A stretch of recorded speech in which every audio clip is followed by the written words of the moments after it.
Hello everyone, শুরু করতে যাচ্ছি পরিবেশ রসায়ন অধ্যায়ের আমাদের 14তম লেকচারে। আজকে আমাদের আলোচনার যে বিষয়বস্তু তা হচ্ছে এসিড ক্ষারের বিভিন্ন মতবাদ নিয়ে। মূলত আমাদের এসিড এবং ক্ষারের তিনটি মতবাদ রয়েছে: আরহেনিয়াস মতবাদ, ব্রনস্টেড লাউরি মতবাদ এবং হচ্ছে লুইস মতবাদ। আমরা এক এক করে প্রত্যেকটা মতবাদ দেখব। শুরুতে আমরা দেখব হচ্ছে আমাদের আরহেনিয়াস মতবাদ। তো আরহেনিয়াস মতবাদ অনুসারে অ্যাসিডের সংজ্ঞাটা কি আমরা একটু জানি। আরহেনিয়াস মতবাদ অনুসারে অ্যাসিডের সংজ্ঞা হচ্ছে যে সকল যৌগ জলীয় দ্রবণে হাইড্রোজেন আয়ন দান করে তাদেরকে মূলত অ্যাসিড বা অম্ল বলে। অর্থাৎ যে সকল যৌগ জলীয় দ্রবণে হাইড্রোজেন আয়ন দান করতে পারে তাদেরকে মূলত আমরা আরহেনিয়াস মতবাদ অনুসারে অ্যাসিড বলে থাকতে পারি। যেমন আমরা যদি এখানে একটা উদাহরণ তোমাদেরকে দেখাই, যে হাইড্রোক্লোরিক অ্যাসিড HCl, হাইড্রোক্লোরিক অ্যাসিডকে যখন জলীয় দ্রবণে রাখা হবে, জলীয় দ্রবণ বলতে বোঝাচ্ছে পানির AQ, মানে হচ্ছে অ্যাকুয়াস অবস্থা। AQ মানে বোঝাবেন, AQ মানে হচ্ছে অ্যাকুয়াস, মানে জলীয় দ্রবণ, অ্যাকুয়াস। ঠিক আছে, আচ্ছা।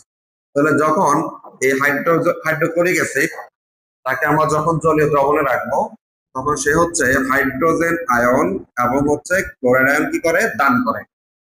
তাহলে যেহেতু HCl জলীয় দ্রবণে হাইড্রোজেন আয়ন দান করে, তাহলে এটিকে আমরা আরহেনিয়াস মতবাদ অনুসারে অ্যাসিড বলে থাকতে পারব। তো অনুরূপ ভাবে আমরা আরো বেশ কিছু উদাহরণ দেখব আমাদের অ্যাসিডের। সেগুলো দেখো, H2SO4 সালফিউরিক অ্যাসিড, আবার H2SO3, এটা সালফিউরাস অ্যাসিড। এর নাম সালফিউরিক অ্যাসিড, এটার নাম সালফিউরাস অ্যাসিড। এই যৌগগুলো জলীয় দ্রবণে হাইড্রোজেন আয়ন দান করতে পারে, যার কারণে তাদেরকে আমরা আরহেনিয়াস মতবাদ অনুসারে অ্যাসিড বলে থাকবো। তেমনি আরো আছে আমাদের HNO3 nitric acid, HNO2 nitrous acid. তারপর দেখো H3PO4 ফসফরিক অ্যাসিড এবং H3PO3 ফসফরাস অ্যাসিড। এটি ফসফরিক অ্যাসিড, এর নাম আমাদের ফসফরাস অ্যাসিড। তারপর দেখো তো আমাদের কয়েকটা যদি আমরা সংকেত দেখি, HClO4, HClO4, তারপর HClO3, HClO3, তারপর HClO2। এগুলো আমাদের অ্যাসিড এবং এদের নামগুলো আমরা একটু জানবো। HClO4 এর নাম perchloric acid, perchloric acid. HClO এর নাম পারক্লোরিক অ্যাসিড। তারপর HClO3 হলে তখন তার নাম শুধু ক্লোরিক অ্যাসিড, শুধু কি ক্লোরিক অ্যাসিড। এরপর HClO2 হলে তার নাম শুধু ক্লোরাস অ্যাসিড, ক্লোরাস অ্যাসিড। তাহলে আমরা এখানে কয়েকটা সংকেত দেখলাম: HClO4 perchloric acid, HClO3 chloric acid, HClO2 তার নাম ক্লোরাস অ্যাসিড। এই যৌগগুলো জলীয় দ্রবণে হাইড্রোজেন আয়ন দান করতে পারে, এজন্য এদেরকে আমরা আরহেনিয়াস মতবাদ অনুসারে অ্যাসিড বলে থাকবো। এরপরে আমরা আরো কয়েকটা উদাহরণ দেখব, যেমন মিথানোয়িক অ্যাসিড, ইথানোয়িক অ্যাসিড। এই যে দেখো, মিথানোয়িক অ্যাসিড, তারপর আমাদের ইথানোয়িক অ্যাসিড। এরাও কি করতে পারে, জলীয় দ্রবণে নিলে এরা কি করতে পারবে, হাইড্রোজেন আয়ন দান করতে পারে। তোমাদেরকে আমি একটু লিখে দেখাচ্ছি। এ ধরো মিথানোয়িক অ্যাসিড, তারপর মনে করা ইথানোয়িক অ্যাসিড। এরা কি করতে পারে, জলীয় দ্রবণে হাইড্রোজেন আয়ন কি করে, দান করে। কি পাওয়া যায় দেখো তো, আমরা দুইটা আয়ন পাবো এখানে, একটা মিথানয়েড আয়ন আর একটা হাইড্রোজেন আয়ন। তাহলে মিথানোয়িক অ্যাসিড জলীয় দ্রবণে বিয়োজিত হয়ে মিথানয়েড আয়ন এবং হাইড্রোজেন আয়ন দান করে। তাহলে এটাও কি বলতো আমাদের অ্যাসিড। তেমনি আমাদের ইথানোয়িক যে অ্যাসিড আছে, এটিও কি করতে পারে, জলীয় দ্রবণে আমাদের হাইড্রোজেন আয়ন দান করতে পারে। তাহলে ইথানোয়িক অ্যাসিডটাও কি আমাদের ব্রনস্টেড লাউরি মতবাদ অনুসারে একটি অ্যাসিড। আর বেশ কিছু উদাহরণ দেখাবো, সেটা হচ্ছে এখানে কয়েকটা সংকেত তোমরা দেখবা, যেমন হচ্ছে HBr, HI এবং হচ্ছে HF। এদেরকে নিয়ে আমি একটা আলাদা কথাবার্তা বলি। এখানে ধরো তোমার হচ্ছে HF, HCl, HBr এবং হচ্ছে HI। এই যে যৌগগুলো আছে, অর্থাৎ হাইড্রোজেনের সাথে হ্যালোজেন যখন যুক্ত হয় তখন তাদের দুইটা ভৌত অবস্থা আছে, একটা হচ্ছে গ্যাসীয় অবস্থা, একটা হচ্ছে আমাদের লিকুইড অবস্থা।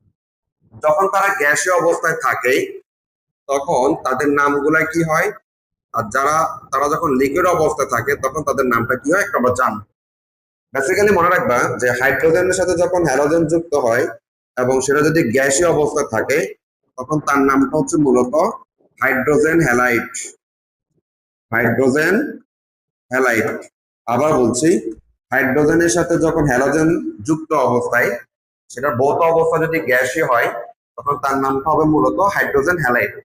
এই জন্য আমরা HF যখন গ্যাসীয় অবস্থায় থাকে তার নামটা আমরা বলি হাইড্রোজেন ফ্লোরাইড। হাইড্রোজেন হাইড্রোজেন কি বলতো, ফ্লোরাইড। তেমনি HCl যখন গ্যাসীয় অবস্থায় থাকে তখন তার নাম হচ্ছে হাইড্রোজেন ক্লোরাইড। Hydrogen chloride. তারপর দেখো তো HBr যখন গ্যাসীয় অবস্থায় থাকে তখন তার নাম হবে হাইড্রোজেন ব্রোমাইড। Hydrogen bromide. ঠিক তেমনি HI যখন গ্যাসীয় অবস্থা থাকবে তখন তার নামটা হবে হাইড্রোজেন আয়োডাইড। Hydrogen iodide. ঠিক আছে, তো এটা আমরা শিখলাম যে হাইড্রোজেন যখন হ্যালোজেনের সাথে যুক্ত অবস্থায় গ্যাসীয় অবস্থায় থাকে তখন তার নামটা মূলত হয় হাইড্রোজেন হ্যালাইড। কিন্তু আমরা যখন তোমাদেরকে অ্যাসিড নিয়ে পড়াচ্ছি, তাহলে এবার দেখো তো এই হাইড্রোজেন হ্যালাইডের যে আমরা মানে হ্যালোজেনের সাথে হাইড্রোজেনের সাথে যে হ্যালোজেন যুক্ত হয় আরো একটা অবস্থা দেখবো, সেটাকে বলছি আমরা লিকুইড অবস্থা। ঠিক আছে, লিকুইড অবস্থা। HCl, HF, তারপর হচ্ছে HI, তারপর হচ্ছে HBr। এদের আমরা এখন লিকুইড অবস্থা বলবো। লিকুইড অবস্থায় এরা জলীয় দ্রবণে হাইড্রোজেন আয়ন দান করতে পারে। লিকুইড অবস্থায় এরা জলীয় দ্রবণে হাইড্রোজেন আয়ন দান করতে পারে, এই জন্য তাদেরকে আমরা বলবো তখন এসিড। এসিড হিসাবে যখন থাকবে তখন তাদের নামগুলো একটু দেখো। তোমরা জানো HCl যখন এসিড হিসাবে আচরণ করে তখন তার নামটা হচ্ছে hydrochloric acid. Hydrochloric acid. Hydrochloric acid liquid অবস্থায়। এবং HF যখন লিকুইড অবস্থা থাকবে তখন তার নাম হবে hydrofluoric. Hydrofluoric acid. Hydrofluoric acid. তারপর দেখো তো HI যখন লিকুইড অবস্থা থাকবে তখন তার নাম হচ্ছে hydro iodic acid. Hydro iodic acid. এবং HBr যখন লিকুইড অবস্থা থাকবে তখন তার নাম হবে হাইড্রোব্রোমিক অ্যাসিড। হাইড্রোব্রোমিক অ্যাসিড। ঠিক আছে, তাহলে এদের দুইটা অবস্থা দেখলাম, একটা হচ্ছে গ্যাসীয় অবস্থায় আর একটা হচ্ছে কি গ্যাসীয় অবস্থা যখন থাকবে তখন তার নাম হচ্ছে হাইড্রোজেন হ্যালাইড, আর যখন তারা লিকুইড অবস্থা থাকবে তখন তারা এসিড ধর্ম প্রদর্শন করবে এবং তাদের নামটা হবে যথাক্রমে HCl হলে হচ্ছে হাইড্রোক্লোরিক অ্যাসিড, HF হলে হচ্ছে হাইড্রোক্লোরিক অ্যাসিড, HI হলে হচ্ছে হাইড্রো আয়োডিক অ্যাসিড এবং HBr হলে তখন তার নাম হবে হাইড্রোব্রোমিক অ্যাসিড। তো এরাও জলীয় দ্রবণে যেহেতু হাইড্রোজেন আয়ন দিতে পারে তাহলে তাদেরকে আমরা আর্হেনিয়াস মতবাদ অনুসারে কি বলতে পারবো, অ্যাসিড বলতে পারবো। কেমন, এই গেল আমাদের আর্হেনিয়াস মতবাদ অনুসারে অ্যাসিডের সংজ্ঞা। এবার আমরা শিখবো হচ্ছে আর্হেনিয়াস মতবাদ অনুসারে ক্ষারের সংজ্ঞা। আর্হেনিয়াস মতবাদ অনুসারে ক্ষার হচ্ছে দেখো তো যে সকল যৌগ জলীয় দ্রবণে হাইড্রোক্সিল আয়ন দান করে তাদেরকে আমরা আর্হেনিয়াস মতবাদ অনুসারে ক্ষার বলবো। অর্থাৎ যে সকল যৌগ জলীয় দ্রবণে হাইড্রোক্সিল আয়ন দান করতে পারে তাদেরকে আমরা বলবো হচ্ছে আমাদের ক্ষার। যেমন তোমরা একটা উদাহরণ দেখো, সোডিয়াম হাইড্রোক্সাইড, তাকে যখন জলীয় দ্রবণে রাখা হয় তখন হচ্ছে সে দ্রবণে কি দিবে, হাইড্রোক্সিল আয়ন এবং হচ্ছে সোডিয়াম আয়ন দান করে। সোডিয়াম হাইড্রোক্সাইড যখন জলীয় দ্রবণে রাখা হয় তখন হচ্ছে সোডিয়াম আয়ন এবং হচ্ছে হাইড্রোক্সিল আয়ন কি করে দান করে। যেহেতু দ্রবণে হাইড্রোক্সিল আয়ন দান করে তাহলে এটিকে আমরা আর্হেনিয়াস মতবাদ অনুসারে ক্ষার বলে থাকি। ঠিক তেমনি এরকম আমাদের অনুরূপ ভাবে আরো কয়েকগুলো উদাহরণ আছে, যেমন হচ্ছে আমাদের potassium hydroxide, magnesium hydroxide, calcium hydroxide, ammonium hydroxide, এই সবগুলো যৌগ আমাদের জলীয় দ্রবণে হাইড্রোক্সিল আয়ন দান করতে পারে, যার কারণে এদেরকেও আমরা আর্হেনিয়াস মতবাদ অনুসারে ক্ষার বলবো।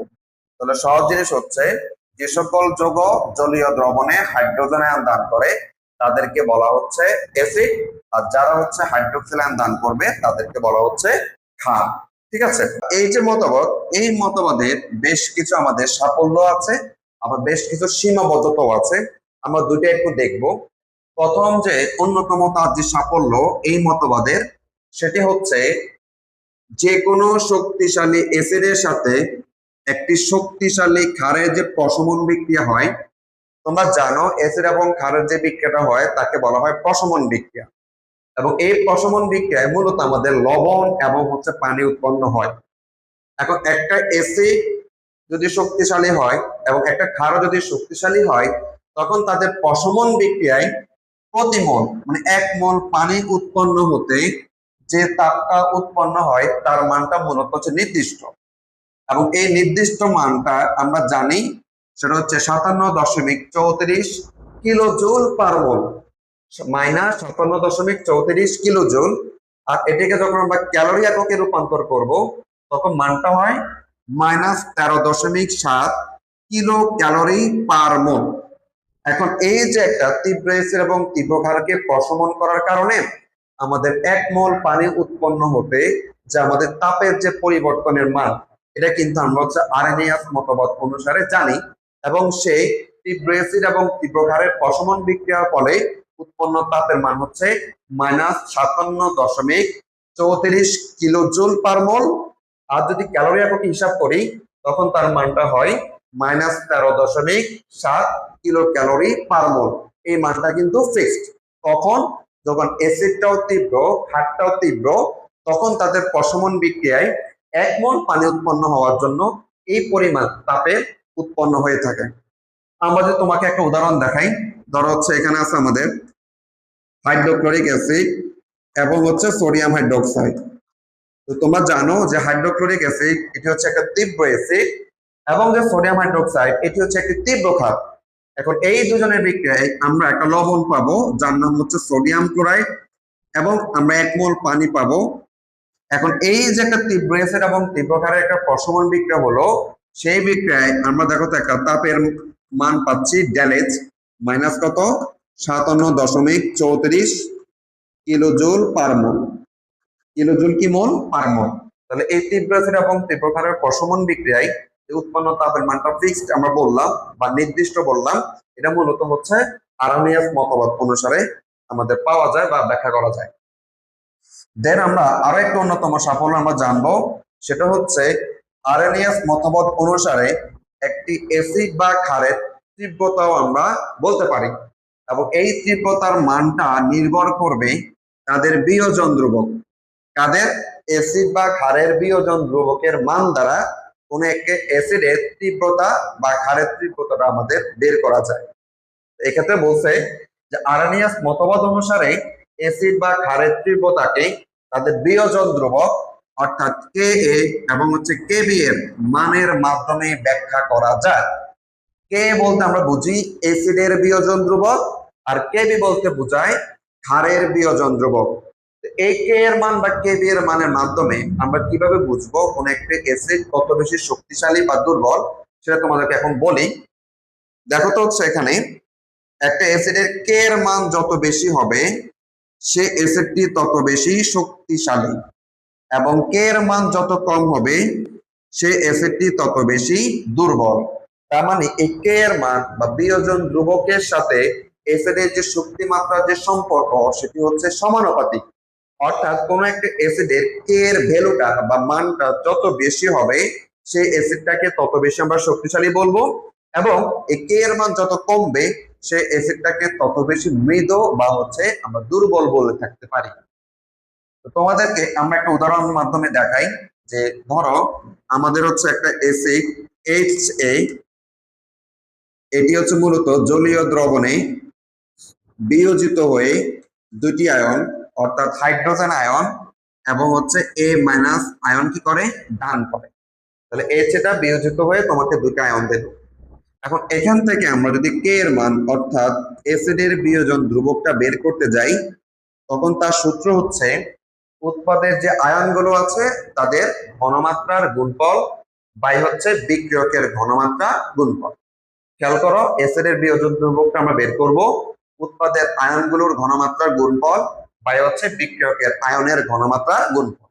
তার মানে এখান থেকে আমরা লিখতে পারি যে হাইড্রোজেন আয়নের ঘনমাত্রা ইনটু হচ্ছে আমাদের A- আয়নের ঘনমাত্রা ডিভাইডেড বাই হচ্ছে HA মানে বিক্রিয়কের ঘনমাত্রা। এই সম্পর্ক থেকে আমরা কি বলতে পারি? আমরা সম্পর্ক বলতে পারি যে কে এর সাথে আমাদের হাইড্রোজেন আয়নের ঘনমাত্রার সম্পর্কটা হচ্ছে সমানুপাতিক। কে এর সাথে আমাদের হাইড্রোজেন আয়নের ঘনমাত্রার সম্পর্কটা হচ্ছে সমানুপাতিক। তার মানে কি বোঝায় একটু খেয়াল করবা, একটা অ্যাসিড তত বেশি শক্তিশালী হবে যখন জলীয় দ্রবণে তার হাইড্রোজেন আয়নের ঘনমাত্রা যত বেশি। আবার বলছি, একটা দ্রবণে হাইড্রোজেন আয়নের ঘনমাত্রা যত বেশি হবে ওই অ্যাসিডটা তত বেশি শক্তিশালী হয়। এবং এই হাইড্রোজেন আয়নের ঘনমাত্রার সাথে আমরা কে এর মানের সম্পর্কটা কি পেলাম? সমানুপাতিক। তার মানে কোন একটা অ্যাসিডের কে এর মান যত বেশি হবে ওই দ্রবণে হাইড্রোজেন আয়নের ঘনমাত্রাও তত বেশি। আর যে দ্রবণের হাইড্রোজেন আয়নের ঘনমাত্রা যত বেশি হয় সেই দ্রবণে অ্যাসিডের শক্তি মাত্রাটা তত বেশি হবে। ঠিক তেমনি কোন একটি দ্রবণের কে এর মান যত কম হবে ওই দ্রবণে হাইড্রোজেন আয়নের ঘনমাত্রা তত কম হবে। দ্যাট মিনস হচ্ছে ওই দ্রবণটা তত বেশি দুর্বল হবে। তার মানে সহজ করে যদি বলি, কে এর মানের সাথে অ্যাসিডের শক্তি মাত্রা যে সম্পর্ক সেটা সরাসরি হচ্ছে সমানুপাতিক। কে এর মান যত বেশি একটা অ্যাসিড তত বেশি শক্তিশালী হবে, কে এর মান যত কম একটা অ্যাসিড তত বেশি দুর্বল বা হচ্ছে মৃদু হয়ে থাকবে। এবার একই রকম ভাবে আমরা ক্ষারের শক্তি মাত্রাটাও নির্ণয় করতে পারবো কেবি এর মান দ্বারা। কেবি বলতে বোঝাচ্ছে ক্ষারের বিয়োজন ধ্রুবক। তো তোমরা যদি লক্ষ্য করো, একটি ক্ষারের কেবি এর মান যত বেশি হবে ওই ক্ষারটি তত বেশি শক্তিশালী, এবং কেবি এর মান যত কম হবে সেই ক্ষারটি তত বেশি দুর্বল হবে। তো অ্যাসিডের মতো করে ক্ষারের যে কেবি, এই কেবি এর সাথে ক্ষারের শক্তি মাত্রার সম্পর্কটাও কিন্তু সমানুপাতিক। অর্থাৎ একটা ক্ষারের কেবি এর মান যত বেশি হবে সেই ক্ষারটা তত বেশি শক্তিশালী হবে, এবং কেবি এর মানটা যত কম হবে সেই ক্ষারটা তত বেশি মৃদু বা হচ্ছে দুর্বল হবে। এটা আমরা একটা উদাহরণের মাধ্যমে তোমাদেরকে দেখাই। যেমন আমরা একটা ক্ষার নিলাম BOH, এটি মূলত জলীয় দ্রবণে দুটি আয়ন দান করবে, একটি হচ্ছে আমাদের B+ এবং হচ্ছে OH- বা হাইড্রক্সিল আয়ন। এখন এখান থেকে যদি আমরা কেবি এর মানটা বের করি অর্থাৎ ক্ষারের বিয়োজন ধ্রুবক, তাহলে অনুরূপভাবে আমরা বের করতে পারবো উৎপাদের আয়নের ঘনমাত্রার গুণফল বাই হচ্ছে বিক্রিয়কের আয়নের বা বিক্রিয়কের ঘনমাত্রার গুণফল। উৎপাদে আমাদের দুটো আয়ন আছে, একটা হচ্ছে B+, আর একটা হচ্ছে আমাদের OH আয়ন। তাহলে এই দুটি আয়নের ঘনমাত্রার গুণফল বাই হচ্ছে বিক্রিয়ক, বিক্রিয়কটা হচ্ছে আমাদের BOH। এই যে এই সম্পর্ক থেকে আমরা বলতে পারি যে কেবি সাথে হাইড্রোক্সিল আয়নের ঘনমাত্রার সম্পর্কটা হচ্ছে সমানুপাতিক। এখান থেকে আমরা বলতে পারি যে দ্রবণের কেবি এর মান যত বেশি সেই দ্রবণে হাইড্রোক্সিল আয়নের ঘনমাত্রার মানটাও তত বেশি। এখন একটা দ্রবণে হাইড্রোক্সিল আয়নের ঘনমাত্রা যত বেশি হবে সেই ক্ষারটা তত বেশি শক্তিশালী হয়ে থাকে। ঠিক তেমনি হাইড্রোক্সিল আয়নের ঘনমাত্রা যত কম হবে দ্রবণে সেই ক্ষারটা তত বেশি দুর্বল হয়। তার মানে আমরা বলতে পারি যে কোন একটি ক্ষারের কেবি এর মান যত বেশি হবে ওই দ্রবণের হাইড্রোক্সিল আয়নের ঘনমাত্রা তত বেশি হবে, তার মানে হচ্ছে ওই দ্রবণটা তত বেশি শক্তিশালী হবে। ঠিক তেমনি কোন একটি ক্ষারের কেবি এর মান যত কম হবে সেই দ্রবণে হাইড্রোক্সিল আয়নের ঘনমাত্রাটা তত কম হবে। আর যখন হাইড্রোক্সিল আয়নের ঘনমাত্রা কম থাকবে দ্রবণে তাহলে সেই দ্রবণটা তত বেশি দুর্বল হবে। তাহলে সহজ জিনিসটা হলো কেবি এর মান যত বেশি একটা খাত তত বেশি শক্তিশালী, এবং কেবি এর মান যত কম একটি খাত তত বেশি মৃত বা দুর্বল। তো এই হচ্ছে আমাদের আরএনএস মতবাদের যে সাফল্য সেটা আমরা জানলাম। এবার তার কিছু সীমাবদ্ধতাও আছে এসিড ক্ষার মতবাদের, সেই আমরা সীমাবদ্ধগুলো একটু দেখব। প্রথম যে সীমাবদ্ধতাটা আছে সেটা হচ্ছে এই তত্ত্ব মূলত বা এই তত্ত্ব অনুযায়ী জলীয় দ্রবণে এই তত্ত্ব অনুযায়ী এসিডের জলীয় দ্রবণে হাইড্রোজেন আয়ন বিদ্যমান থাকে। আমরা কিন্তু জানি যে আরএনএস মতবাদ অনুসারে এসিডের জলীয় দ্রবণে হাইড্রোজেন আয়নটা থাকে, কিন্তু বাস্তবে হাইড্রোজেন আয়ন মুক্তভাবে থাকে না। এটি মূলত H3O+ মানে হাইড্রোনিয়াম আয়ন হিসাবে থাকে। তাহলে আরএনএ যে বললো যে এসিডের জলীয় দ্রবণে হাইড্রোজেন আয়ন বিদ্যমান থাকে, মূলত আমরা সেই হাইড্রোজেন আয়নকে মুক্তভাবে পাই না। হাইড্রোজেন আয়নটা মূলত না থেকে সে থাকবে কি হিসাবে, হাইড্রোনিয়াম আয়ন হিসাবে জলীয় দ্রবণে বিদ্যমান থাকে। এটা হচ্ছে আরএনএস মতবাদের প্রথম যে সীমাবদ্ধ ছিল সেটি। 2 নম্বর হচ্ছে আরএনএস মতবাদ জলীয় দ্রবণে সম্পূর্ণভাবে কার্যকারী হলেও অজলীয় দ্রবণে এটি কার্যকারী নয়।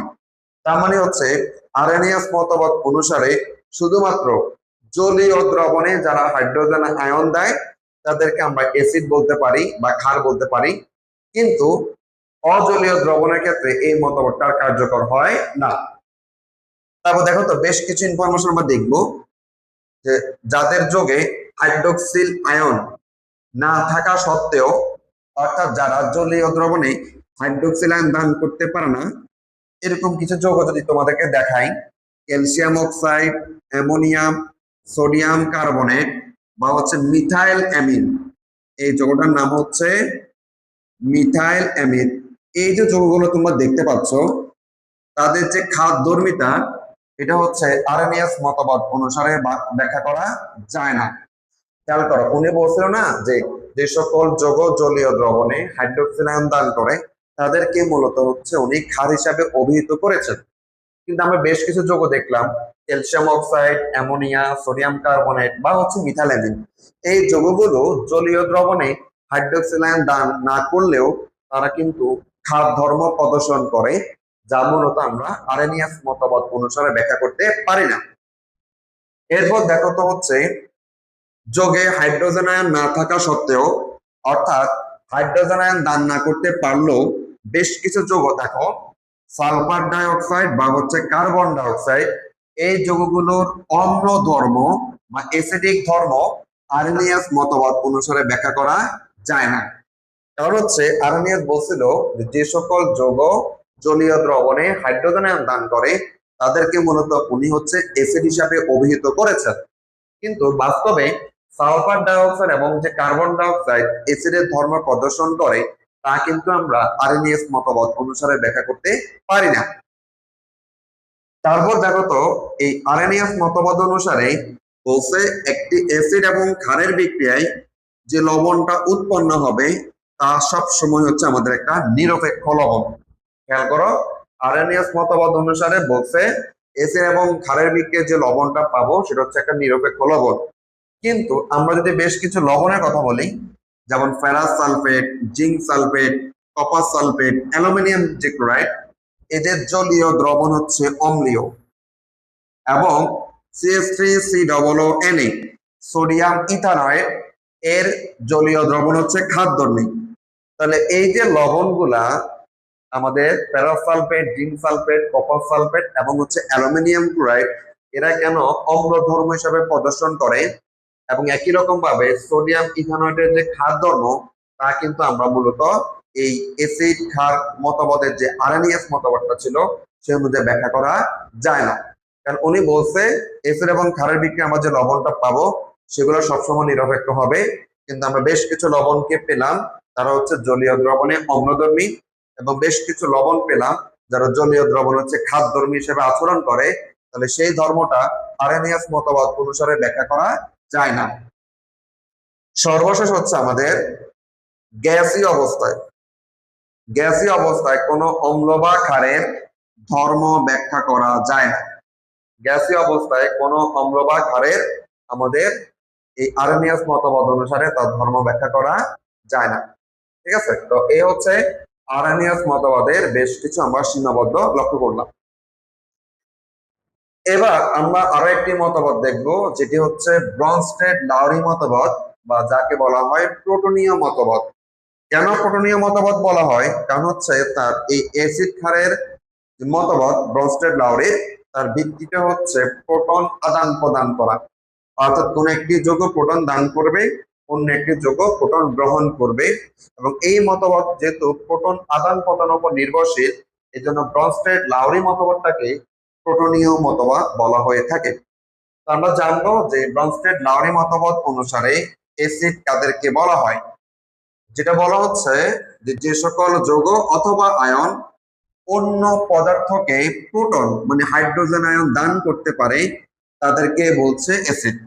অর্থাৎ ব্রনস্টেড লাউরি মতবাদ অনুসারে অ্যাসিডের জলীয় দ্রবণে হাইড্রোজেন আয়ন দান করে এই কথাটা না বলে উনি বলছে যে সকল যৌগ অথবা আয়ন অন্য পদার্থকে অন্য কাউকে প্রোটন দান করতে পারে, তাদেরকে বলা হচ্ছে অ্যাসিড। তো আমরা একটু উদাহরণ দেখাই। প্রথমত হচ্ছে এই দেখো তো, সালফিউরিক অ্যাসিড যদি আমরা দেখি, আমরা উদাহরণ দেখি, দেখো তো হচ্ছে H2SO4, এটি যখন পানির সাথে যুক্ত হয় তখন কি করে জানো? এই সালফিউরিক অ্যাসিড এই পানিকে একটি প্রোটন দান করতে পারে। তো লক্ষ্য করো, প্রোটন যখন দান করবে H প্লাস, যেটি ধনাত্মক আয়ন, তাহলে কোন একটি যৌগ যখন একটা ধনাত্মক আয়ন দান করবে তার নেগেটিভ চার্জের পরিমাণটা বাড়বে, এবং যেই যৌগটা ওই প্রোটনটা গ্রহণ করবে তার নেগেটিভ চার্জ কমবে, পজিটিভ চার্জ বাড়বে। ভালো করে খেয়াল করো, যে যৌগটা প্রোটন দান করবে তার নেগেটিভ চার্জের পরিমাণটা বাড়বে, ধনাত্মক চার্জের পরিমাণটা কমবে। আর যে যৌগটা প্রোটনটা গ্রহণ করবে তার ধনাত্মক চার্জের পরিমাণ বাড়বে, ঋণাত্মক চার্জ হলে সেটা কমবে। তো আমরা যদি বলি যে এই যে সালফিউরিক অ্যাসিড একটা প্রোটন যদি পানিকে দান করে, তখন আমরা এখানে পাবো বাইসালফেট আয়ন, আর পানি যখন একটা প্রোটন গ্রহণ করবে তখন সেখানে আমরা পাবো হাইড্রোনিয়াম আয়ন।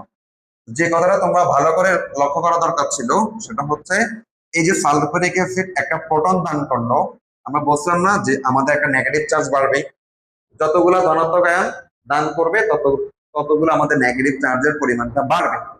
আর যে যৌগটা ওই ধনাত্মক চার্জটা গ্রহণ করবে তার পজিটিভ চার্জের পরিমাণটা বাড়বে।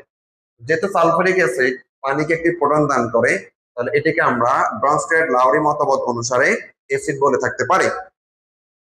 ঠিক তেমনি আরো কিছু উদাহরণ যদি তোমাদেরকে দেখাই, বাইসালফেট আয়ন, এটা একটা আয়ন, বাইসালফেট আয়ন। এই আয়নটাকে যদি আমরা পানির সাথে বিক্রিয়া করাই, তাহলে হচ্ছে এই বাইসালফেট আয়ন পানিকে একটি প্রোটন দান করবে। যখন প্রোটন দান করে তখন আমরা পাবো হচ্ছে সালফেট আয়ন, SO4 2-, এবং হচ্ছে এখানে পাবো হচ্ছে হাইড্রোনিয়াম আয়ন।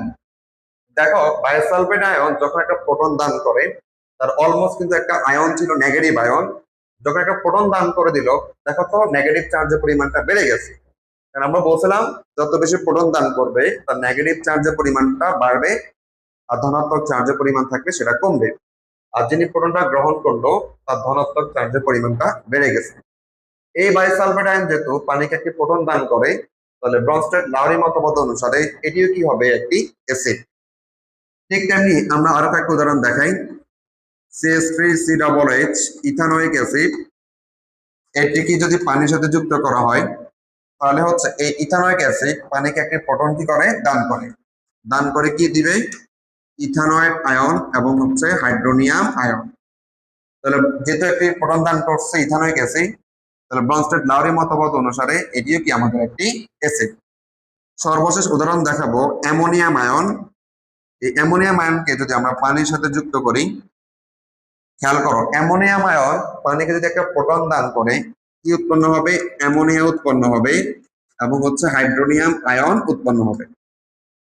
দেখো অ্যামোনিয়াম আয়ন থেকে কিভাবে অ্যামোনিয়া হলো?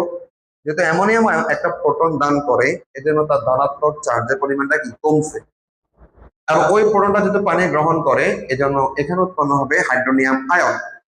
অ্যামোনিয়াম আয়ন যেহেতু অন্য পদার্থকে প্রোটন দান করে থাকে, তাহলে ব্রনস্টেড লাউরি মতবাদ অনুসারে অ্যামোনিয়াম আয়ন হচ্ছে একটি অ্যাসিড। ঠিক আছে, তাহলে যে সকল যৌগ অথবা আয়ন অন্য পদার্থকে প্রোটন দান করে থাকে তাদেরকে আমরা ব্রনস্টেড লাউরি মতবাদ অনুসারে অ্যাসিড বলে থাকবো। পরে আমরা শিখবো হচ্ছে ক্ষারের সংজ্ঞা। ক্ষার হচ্ছে আগেরটার উল্টা, অর্থাৎ যে সকল যৌগ বা আয়ন অন্য পদার্থ হতে প্রোটন গ্রহণ করতে পারে তাদেরকে মূলত বলছে ক্ষার বলা হয়। খেয়াল করো, আর্হেনিয়াস যেটা বলছিল যারা অন্য পদার্থকে হাইড্রোক্সিল আয়ন দান করে তাদেরকে উনি ক্ষার বলছিল, কিন্তু ব্রনস্টেড বলছেন না, যে সকল যৌগ বা আয়ন অন্য পদার্থ থেকে প্রোটনটা গ্রহণ করে তাদেরকে উনি বলছেন ক্ষার। তার মানে যারা প্রোটন দান করে তাদেরকে উনি বলছেন অ্যাসিড, যারা প্রোটনটা গ্রহণ করে তাদেরকে বলছেন হচ্ছে ক্ষার। ওনার সংজ্ঞাটা আমরা আবার একটু বলি, যে সকল যৌগ বা আয়ন অন্য পদার্থ হতে প্রোটন কি করতে পারে, গ্রহণ করতে পারে তাদেরকে হচ্ছে ব্রনস্টেড লাউরি মতবাদ অনুসারে ক্ষার বলা হয়ে থাকে। আমরা কিছু উদাহরণ তোমাদেরকে দেখাই। প্রথমত যদি তোমরা লক্ষ্য করো সেটা হচ্ছে এই যে অ্যামোনিয়া সাথে যখন হাইড্রোক্লোরিক অ্যাসিডকে যুক্ত করা হয় তখন কি করে জানেন, যে এই যে অ্যামোনিয়াটা আছে সে হচ্ছে হাইড্রোক্লোরিক অ্যাসিড থেকে একটি প্রোটন গ্রহণ করে। এবার একটু খেয়াল করো, যখন একটি প্রোটন গ্রহণ করবে তখন তার ধনাত্মক চার্জের পরিমাণটা বাড়বে, ঋণাত্মক চার্জের পরিমাণটা কমবে। অ্যামোনিয়া যখন একটি প্রোটন গ্রহণ করবে দেখো কি হয়ে যাবে, অ্যামোনিয়াম আয়ন। আর HCl যেহেতু একটা প্রোটন দান করে তাহলে আমাদের এখানে উৎপন্ন হবে ক্লোরাইড আয়ন। অ্যামোনিয়া যেহেতু HCl থেকে একটা প্রোটন গ্রহণ করছে তাহলে আমরা এটাকে ব্রনস্টেড লাউরি মতবাদ অনুসারে কি বলবো, ক্ষার বলবো। এরপর দেখো তো হচ্ছে কার্বনেট আয়ন, এটিকেও যদি আমরা হাইড্রোক্লোরিক অ্যাসিডের সাথে যুক্ত করি তাহলে এই কার্বনেট আয়নটা হাইড্রোক্লোরিক অ্যাসিড থেকে একটি প্রোটন গ্রহণ করে। প্রোটন যদি গ্রহণ করে কি বলছিলাম, যে তার নেগেটিভ চার্জের পরিমাণটা কমবে। তাহলে এই কার্বনেট আয়ন যখন একটি প্রোটন গ্রহণ করে তখন আমাদের উৎপন্ন হবে বাইকার্বনেট আয়ন। তাহলে আগে নেগেটিভ চার্জ ছিল 2 এখন কিন্তু শুধু মাইনাস, কারণ একটা প্রোটন যখন গ্রহণ করবে তখন তার নেগেটিভ চার্জের পরিমাণটা কমবে। আর HCl যদি একটা প্রোটন দান করে তাহলে এখানে উৎপন্ন হবে ক্লোরাইড আয়ন। তাহলে কার্বনেট যেহেতু HCl থেকে একটা প্রোটন গ্রহণ করতে পারে তাহলে এই আয়নটাকেও আমরা ব্রনস্টেড লাউরি মতবাদ অনুসারে ক্ষার বলে থাকবো। তেমনি আর আমাদের আরো কিছু উদাহরণ আছে। PH3, এটিও আমাদের HCl থেকে একটি প্রোটন যদি গ্রহণ করে তাহলে কি হবে দেখো তো, PH4+ এবং হচ্ছে ক্লোরিন মাইনাস। একটা প্রোটন গ্রহণ করছে এজন্য কি ধনাত্মক চার্জ একটা পরিমাণ বেড়ে গেল, এটিও আমাদের ব্রনস্টেড লাউরি মতবাদ অনুসারে ক্ষার হবে। ঠিক তেমনি আমাদের OH আয়ন যদি আমাদের হাইড্রোক্লোরিক অ্যাসিডের সাথে যুক্ত করা হয়, OH আয়ন HCl থেকে একটি প্রোটন গ্রহণ করে পানি উৎপন্ন করবে এবং এখানে আমরা শেষ পর্যন্ত পাবো হচ্ছে ক্লোরাইড আয়ন। যেহেতু OH আয়ন একটি প্রোটন গ্রহণ করে এটি আমাদের ক্ষার হিসাবে অভিহিত হবে।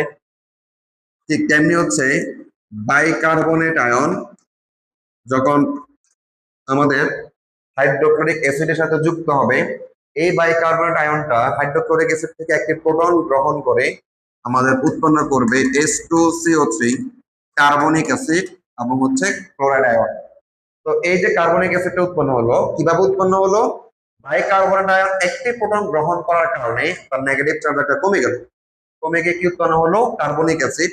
তাহলে এটিকেও বা বাইকার্বনেট আয়নটাকেও আমরা হচ্ছে ব্রনস্টেড লাউরি মতবাদ অনুসারে ক্ষার বলে থাকবো। সর্বশেষ যদি উদাহরণ তোমাদেরকে দেখাই, ইথানয়েড আয়ন, তাকে যদি আমাদের হাইড্রোক্লোরিক অ্যাসিডের সাথে যুক্ত করা হয় তাহলে আমাদের বা পানির সাথে যুক্ত করা হয়, ইথানয়েড আয়নকে যদি আমরা পানির সাথে যুক্ত করি এই ইথানয়েড আয়নটাও পানি থেকে একটি প্রোটন গ্রহণ করে উৎপন্ন করবো হচ্ছে ইথানোয়িক অ্যাসিড। যোগ হচ্ছে আমাদের OH আয়ন, যদি একটি প্রোটন গ্রহণ করে ফেলছে, পানি থেকে একটি প্রোটন গ্রহণ করলে আর কি থাকবে, OH আয়ন। আমরা যেটা বোঝাতে চাচ্ছিলাম যে ইথানয়েড আয়ন যদি একটি প্রোটন গ্রহণ করে তাহলে এই ব্রনস্টেড লাউরি মতবাদ অনুসারে ইথানয়েড আয়নটা হচ্ছে একটি ক্ষার। তাহলে আর্হেনিয়াস মতবাদটা হচ্ছে মূলত প্রোটনীয় মতবাদ, যে সকল যৌগ বা আয়ন অন্য পদার্থটাকে প্রোটন দান করে তাদেরকে মূলত বলা হচ্ছে অ্যাসিড। আর যে সকল যৌগ বা আয়ন অন্য পদার্থ হতে প্রোটনটা গ্রহণ করে তাদেরকে বলা হচ্ছে ক্ষার। এখন এই ব্রনস্টেড লাউরি মতবাদেরও বেশ কিছু সীমাবদ্ধতা রয়ে গেছে।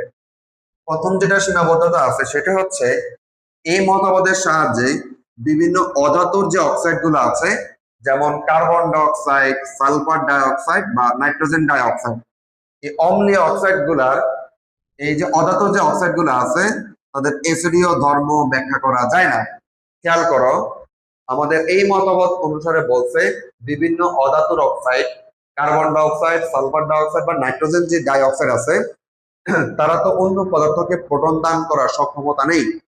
তাহলে ব্রনস্টেড লাউরি মতবাদ অনুসারে এই যৌগগুলো তো এসিড হওয়ার কথা ছিল না, কিন্তু বাস্তবিক অর্থে এরা কিন্তু কি করে, এসিডের ধর্ম প্রদর্শন করে। তা মূলত হচ্ছে ব্রনস্টেড লাউরি মতবাদ দ্বারা ব্যাখ্যা করা যায় না। এরপর দেখো তো আমরা বেশ কিছু লবণ দেখব, যেমন boron trichloride, boron trichloride, aluminium chloride বা হচ্ছে ফেরিক ক্লোরাইড। এই যৌগগুলোর অ্যাসিড ধর্ম আমাদের ব্রনস্টেড লাউরি মতবাদ অনুসারে ব্যাখ্যা করা যায় না, কারণ এই যৌগগুলো কিন্তু প্রোটন দান করার কিন্তু সক্ষমতা নেই। তাহলে এরা হচ্ছে ব্রনস্টেড লাউরি মতবাদ অনুসারে অ্যাসিড হওয়ার কথা ছিল না, কিন্তু এই লবণগুলো কিন্তু আমাদের বাস্তবিক অর্থে জলীয় দ্রবণে বা অ্যাসিডের ধর্ম কি করে, প্রদর্শন করে। তাহলে এরা যে অ্যাসিডের ধর্ম প্রদর্শন করে তা আমরা ব্রনস্টেড লাউরি মতবাদ দ্বারা ব্যাখ্যা করতে পারি না। সর্বশেষ দেখাতে হচ্ছে এই মতবাদের সাহায্যে বিভিন্ন ধাতব হাইড্রোক্সাইড, অর্থাৎ ধাতুর যে হাইড্রোক্সাইড গুলো আছে, sodium hydroxide, potassium hydroxide, magnesium hydroxide, calcium hydroxide, এই যৌগগুলোর ঘাত ধর্ম ব্যাখ্যা করা যায় না। তাহলে আমরা কেন যায় না? কারণ হচ্ছে এরা হচ্ছে অন্য পদার্থ থেকে প্রোটন গ্রহণ করে না। প্রোটন যদি গ্রহণ না করে তাহলে ব্রনস্টেড লাউরি মতবাদ অনুসারে তো তারা আমাদের ক্ষার হওয়ার কথা না। কিন্তু এই সবগুলা যৌগ, মানে ধাতুর যে হাইড্রোক্সাইড গুলো ছিল, সবগুলা যৌগ আরএনএস মতবাদ অনুসারে কিন্তু কি হতো, ক্ষার হতো। তাহলে এই যৌগগুলা যে ক্ষার ধর্ম সেটাও কিন্তু ব্রনস্টেড লাউরি মতবাদ দ্বারা ব্যাখ্যা করা যায় না। তাহলে এখানে বেশ কিছু আমরা সীমাবদ্ধতা পেলাম ব্রনস্টেড লাউরি মতবাদে। সর্বশেষ আমরা যে মতবাদটা ভালো করে জানবো সেটা হচ্ছে লুইস মতবাদ, এবং এই মতবাদ দ্বারাই মূলত হচ্ছে আমরা অ্যাসিড ক্ষারের আসল যে ব্যাখ্যা আমরা করতে পারবো। তো এখানে এটাই আমাদের বেশি পরিমাণে ইম্পর্টেন্ট এবং ভালো করে বোঝার বিষয়। তো চলে আসে আমরা এই লুইস মতবাদ নিয়ে একটু কথাবার্তা বলি। আমরা প্রথমে যেটা শিখবো সেটা হচ্ছে লুইস ক্ষার। আমরা আগে যে দুটা মতবাদ ছিল, প্রথমে আমরা এসিড এর সংজ্ঞাটা পড়ছিলাম, তারপর ছিল ক্ষারের সংজ্ঞাটা আমরা পড়ছি। কিন্তু এক্ষেত্রে আমরা মনে রাখার জন্য প্রথমত হচ্ছে লুইস ক্ষারের সংজ্ঞাটা পড়বো। দেখো তো এখানে এই মতবাদের মূলত ভিত্তিতে হচ্ছে মুক্ত জোড় ইলেকট্রন, অর্থাৎ যে সকল যৌগ বা হচ্ছে আয়ন অন্য পদার্থকে মুক্ত জোড় ইলেকট্রন দান করতে পারে তাদেরকে মূলত বলা হচ্ছে লুইস ক্ষার। লক্ষ্য করো, এখানে আমরা একটা নতুন শব্দ পেলাম, লুইস মতবাদ ব্যাখ্যা করার জন্য একটা মুক্ত জোড় ইলেকট্রনের কথা বলছে। তাহলে যে যৌগ বা আয়ন ওই অন্য পদার্থকে মুক্ত জোড় ইলেকট্রন দান করতে পারবে তাদেরকে মূলত বলা হচ্ছে লুইস ক্ষার। এখন তোমার এখানে বোঝার বিষয় হচ্ছে মুক্ত জোড় ইলেকট্রনটা কি। মুক্ত জোড় ইলেকট্রন হচ্ছে কোন একটি পরমাণুর বা কেন্দ্রীয় পরমাণুর সর্বশেষ কক্ষপথের যে ইলেকট্রন গুলো বন্ধনে অংশগ্রহণ করে না তাদেরকে মূলত বলা হয় মুক্ত জোড় ইলেকট্রন।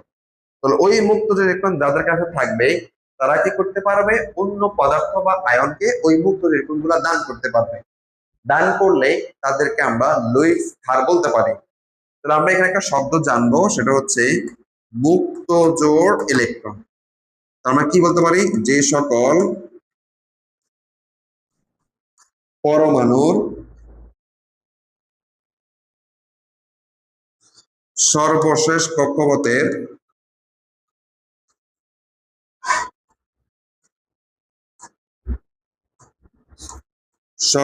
কক্ষপথের যে ইলেকট্রন গুলো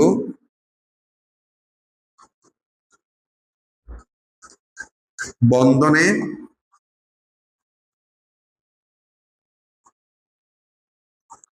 অংশগ্রহণ করে না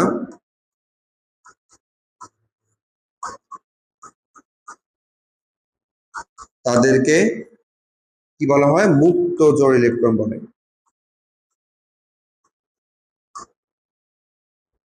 তাদেরকে মুক্ত জোড় ইলেকট্রন বলে। তাহলে আমার একটু জানতে হবে যে সকল পরমাণু সর্বশেষ কক্ষপথের ইলেকট্রনগুলো বন্ধনে অংশগ্রহণ করে না তাদেরকে আমরা বলবো হচ্ছে মুক্ত জোড় ইলেকট্রন। আর যাদের কাছে এরকম মুক্ত জোড় ইলেকট্রন থাকে তারা হচ্ছে অন্য পদার্থকে এই মুক্ত জোড় ইলেকট্রন দান করে একটা বন্ধন গঠন করে। সেই বন্ধনটা হচ্ছে আমাদের সন্নিবেশ বন্ধন, এবং এই সন্নিবেশ বন্ধনের মাধ্যমে সে একটি নতুন যৌগ গঠন করে। তাহলে যে যৌগটা বা আয়ন ওই যে অন্য পদার্থকে মুক্ত জোড় ইলেকট্রন দান করে তাদেরকে আমরা বলতে পারবো হচ্ছে লুইস ক্ষার। এখন এখানে আমরা অনেকগুলো উদাহরণ দেখি। প্রত্যেকটা যৌগের কাছে দেখো তো মুক্ত জোড় ইলেকট্রন আছে। তো যেহেতু প্রত্যেকটা যৌগ বা আয়নের কাছে মুক্ত ইলেকট্রন আছে, এদেরকে আমরা কি বলতে পারবো? লুইস ক্ষার। এরা হচ্ছে দুই রকম হতে পারে, একটা হচ্ছে প্রশম অণু আর একটা হচ্ছে আমাদের অ্যানায়ন। প্রশম অণু হিসেবে যদি তোমরা দেখো অ্যামোনিয়া, পানি, তারপর হচ্ছে মিথানল, অ্যামিনোমূলক, পিএস3, তারপর হচ্ছে অ্যালকোহল, কার্বন মনোক্সাইড, এই যতগুলা তুমি যৌগ দেখো না কেন সবার কাছে কিন্তু দেখো তো কি ইলেকট্রন আছে? মুক্ত জোড় ইলেকট্রন আছে। তার মানে এই প্রশম অণুগুলো অন্য পদার্থকে মুক্ত ইলেকট্রন দান করতে পারবে, এজন্য তাদেরকে আমরা বলবো হচ্ছে লুইস ক্ষার। এরপরে দেখো তো আমরা বেশ কিছু অ্যানায়ন দেখি, O H ion, cyanide ion, acetate ion এবং হচ্ছে হ্যালোজেন আয়ন বা হ্যালাইড আয়ন। তাদের কাছে কিন্তু দেখো তো কি ইলেকট্রন আছে? মুক্ত জোড় ইলেকট্রন আছে। এরকম যে সকল প্রশম অণু বা অ্যানায়নের মুক্ত জোড় ইলেকট্রন থাকে তারাই মূলত হচ্ছে লুইস ক্ষার হিসাবে অভিহিত হবে। তোমাদের কিন্তু পরীক্ষা প্রশ্ন আসবে যে কোন একটা যৌগ বা আয়ন দেওয়ার পরে প্রশ্ন বলা হবে নিচের কোনটি লুইস ক্ষার অথবা লুইস অ্যাসিড। তা আমরা লুইস ক্ষার চেনার সবচেয়ে বড় যে ক্যাপাসিটিটা সেটা হচ্ছে যাদের কাছে এরকম মুক্ত জোড় ইলেকট্রন থাকবে এরা সবাই হচ্ছে আমাদের লুইস ক্ষার। যাদের কাছে মুক্ত ইলেকট্রন নাই তারাই মূলত কি হবে? লুইস অ্যাসিড হবে। লক্ষ্য রাখবা, যাদের কাছে মুক্ত জোড় ইলেকট্রন আছে ওই যৌগগুলা বা আয়নগুলো মনে রাখলে তুমি মনে রাখতে পারবা এরা হচ্ছে লুইস ক্ষার। আর যাদের কাছে এরকম মুক্ত জোড় ইলেকট্রন নাই তারা হবে লুইস অ্যাসিড। এখন তোমাদের মনে একটা প্রশ্ন থাকতে পারে যে কোন একটি যৌগের কাছে কতটি মুক্ত জোড় ইলেকট্রন আছে সেটা আমরা কিভাবে বুঝবো, বা কোন একটা যৌগের কাছে যে মুক্ত ইলেকট্রনটা আছে সেটা আমরা কিভাবে বুঝবো? তো সেটা বোঝানোর জন্য তোমাদেরকে আমরা একটা জিনিস পড়াবো, সেটা হচ্ছে সমযোজী বন্ধনের দ্বয়ের নিয়ম। খেয়াল করো,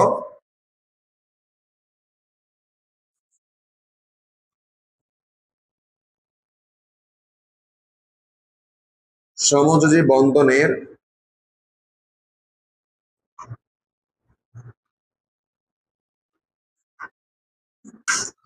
দ্বয়ের নিয়ম।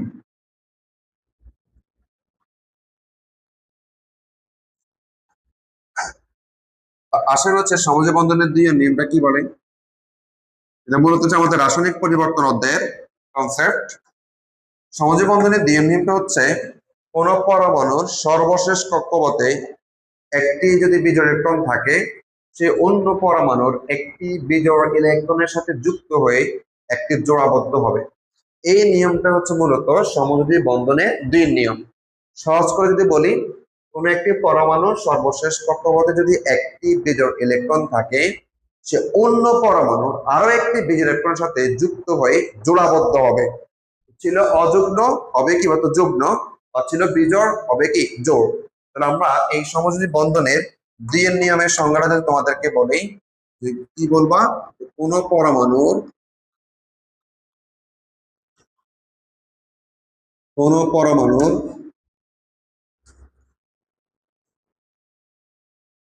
সর্বশেষ কক্ষপথের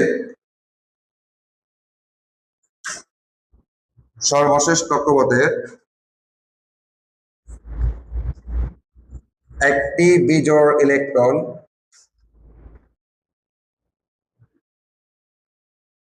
অন্য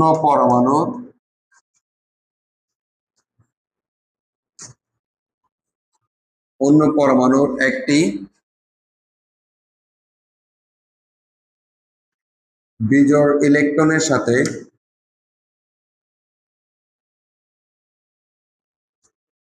যুক্ত হয়ে কি হবে? জোড়াবদ্ধ হয়।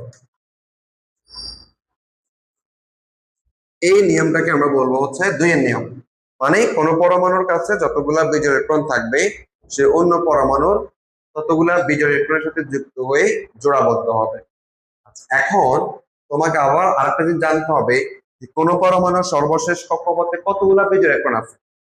সেটা আমরা কিভাবে বের করব? এটা বের করার জন্য আমাদের গুণগত রসায়নে একটা কনসেপ্ট আছে, হুন্ডের নীতি। তো হুন্ডের নীতিটা কি? সেটা হচ্ছে যে সমশক্তি সম্পূর্ণ যে অরবিটাল, সেখানে ইলেকট্রন গুলো এমন ভাবে অবস্থান করবে যেন তারা সর্বাধিক সংখ্যক অযুগ্ম বা বিজোড় অবস্থায় থাকতে পারে। আবার বলছি, সমশক্তি সম্পন্ন অরবিটালে ইলেকট্রন গুলো এমন ভাবে অবস্থান করবে যেন তারা সর্বাধিক সংখ্যায় অযুগ্ম বা বিজোড় অবস্থায় থাকতে পারে। তো এটাকে আমি একটু সহজ করে তোমাদেরকে বলি। ধরো আমাদের একটা অরবিটাল, পি অরবিটাল, এখানে ইলেকট্রন আছে হচ্ছে 6টা। তো তোমরা জানো এই পি অরবিটালে কিন্তু আবার তিনটি আমাদের অরবিটাল আছে, বা পি উপশক্তি স্তরের তিনটা অরবিটাল আছে, p x, p x, p y এবং হচ্ছে পি জেড। পি উপশক্তি স্তরে এরকম তিনটি অরবিটাল আছে, এটা হচ্ছে সমশক্তি সম্পন্ন অরবিটাল। এখন আমরা জানি যে আমাদের প্রত্যেকটা অরবিটালে ইলেকট্রন সর্বোচ্চ থাকতে পারে দুইটি। তাহলে যেহেতু এখানে আমাদের তিনটা অরবিটাল আছে, তাহলে পি এক্স অরবিটালে দুটি ইলেকট্রন থাকবে, পি ওয়াই তে দুটি ইলেকট্রন থাকবে এবং পি জেড এ দুটি ইলেকট্রন থাকবে। তাহলে এখানে কিন্তু কোনো বিজ ইলেকট্রন পাওয়া যাচ্ছে না, কারণ হচ্ছে যেহেতু ইলেকট্রন হচ্ছে 6টা, তিনটা অরবিটালে দুটি করে ইলেকট্রন রাখলে 3 দুগুণে 6টা ইলেকট্রন হবে। তাহলে এই ক্ষেত্রে আমরা কোনো বিজ ইলেকট্রন পাচ্ছি না। কিন্তু ধরো পি উপশক্তি স্তরে 4টা ইলেকট্রন আছে, তাহলে এখন যদি আমরা এই 4টা ইলেকট্রনকে 3টি অরবিটালে সাজানো হয়, তাহলে স্বাভাবিকভাবে আমরা যেটা লিখি সেটা হচ্ছে পি এক্স অরবিটালে দুটি ইলেকট্রন এবং পি ওয়াই অরবিটালে দুটি ইলেকট্রন, পি জেড এ তখন কোনো ইলেকট্রন থাকে না। মানে স্বাভাবিক নিয়ম যেটা বলে যে একটা অরবিটালে দুটি ইলেকট্রন থাকবে।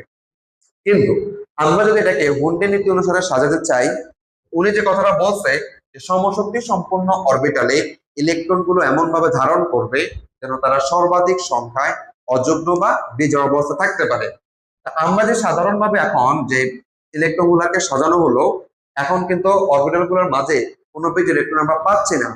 কিন্তু আমরা যদি এই পি অরবিটাল থেকে একটি ইলেকট্রন জেড অরবিটালে প্রেরণ করে দিই, তাহলে কিন্তু এখন আমরা দুইটা বিজ ইলেকট্রন পাচ্ছি। একটু আগে সাধারণভাবে যখন আমরা সাজালাম তখন কিন্তু কোনো বিজ ইলেকট্রন ছিল না, কিন্তু হুন্ডের নীতি অনুসারে যখন আমরা সাজালাম তখন হচ্ছে দেখা যাচ্ছে দুইটি বিজ ইলেকট্রন পাওয়া যাচ্ছে।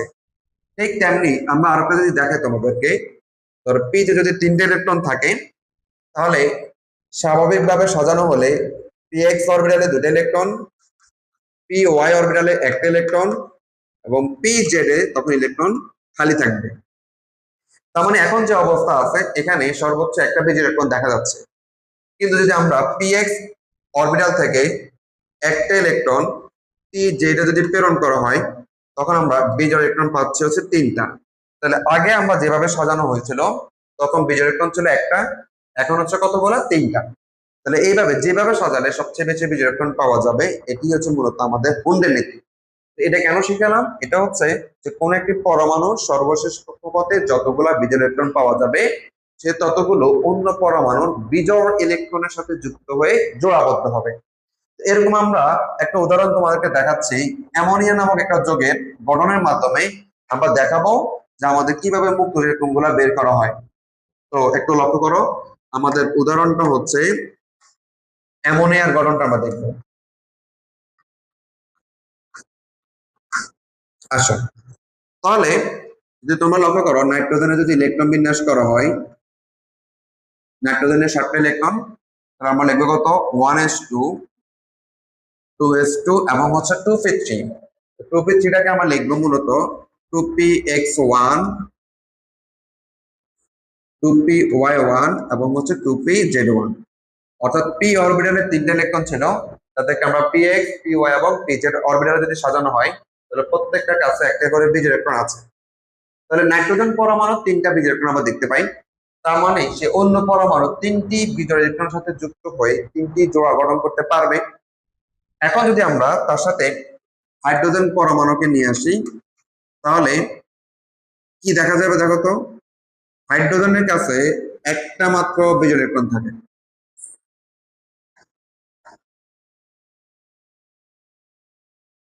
হাইড্রোজেনের কাছে বিজোড় ইলেকট্রন কতগুলো বলো তো? একটা, সেটা হচ্ছে 1s1। তাহলে লক্ষ্য করো যে নাইট্রোজেনের একটি বিজোড় ইলেকট্রন হাইড্রোজেনের একটি বিজোড় ইলেকট্রনের সাথে যুক্ত হয়ে কি করবে, একটি জোড়া গঠন করবে। তাহলে এই দেখো নাইট্রোজেন একটা বিজোড় ইলেকট্রন আর হাইড্রোজেন একটা বিজোড় ইলেকট্রন মিললে কি হলো, একটি জোড়া গঠন করবে। কিন্তু নাইট্রোজেনের যেহেতু আরো দুটি বিজোড় ইলেকট্রন আছে, তাহলে সে আরো দুটো জোড়া গঠন করবে। কিন্তু হাইড্রোজেন পরমাণু কিন্তু আর কোনো বিজোড় ইলেকট্রন দেখা যাচ্ছে না। তাহলে এক্ষেত্রে আমরা যদি আরো একটি হাইড্রোজেন পরমাণু কল্পনা করি, তাহলে তার কাছে কিন্তু কি থাকবে, এখন আরো একটি বিজোড় ইলেকট্রন থাকবে। থাকলে কি হবে, এটি নাইট্রোজেনের বিজোড় ইলেকট্রনের সাথে যুক্ত হয়ে আরো একটি জোড়া গঠন করতে পারবে। তার মানে তোমরা লক্ষ্য করলে দেখবা যে আমাদের এখন নাইট্রোজেনের আরো একটি বিজোড় ইলেকট্রন সেকেন্ড হাইড্রোজেন পরমাণুর 1s1 অরবিটালের সাথে যুক্ত হবে, আরো একটি জোড়া গঠন করে। সর্বশেষ নাইট্রোজেনের যেহেতু আরো একটি বিজোড় ইলেকট্রন আছে, তাহলে আমরা যদি আরো একটা হাইড্রোজেন কল্পনা করি, তাহলে এই হাইড্রোজেন পরমাণুর কি হবে, আরো একটি বিজোড় ইলেকট্রন আসবে, যেটি নাইট্রোজেনের একটি বিজোড় ইলেকট্রনের সাথে যুক্ত হয়ে একটি জোড়া গঠন করতে পারবে। তাহলে দেখো তো এই যে নাইট্রোজেনের আরো একটি বিজোড় ইলেকট্রন, এটা কি করছে বলতো, হাইড্রোজেনের আরো একটি বিজোড় ইলেকট্রনের সাথে কি হবে, এই যে যুক্ত হয়ে আরো একটি জোড়া গঠন করবে। তাহলে তোমরা যদি স্পষ্ট লক্ষ্য করো, নাইট্রোজেনের তিনটি বিজোড় ইলেকট্রন ছিল, এটি তিনটি হাইড্রোজেন পরমাণুর তিনটি বিজোড় ইলেকট্রনের সাথে যুক্ত হয়ে তিনটা জোড়া গঠন করছে। এটাই মূলত কি ছিল, সমযোজী বন্ধনের দুই নিয়ম।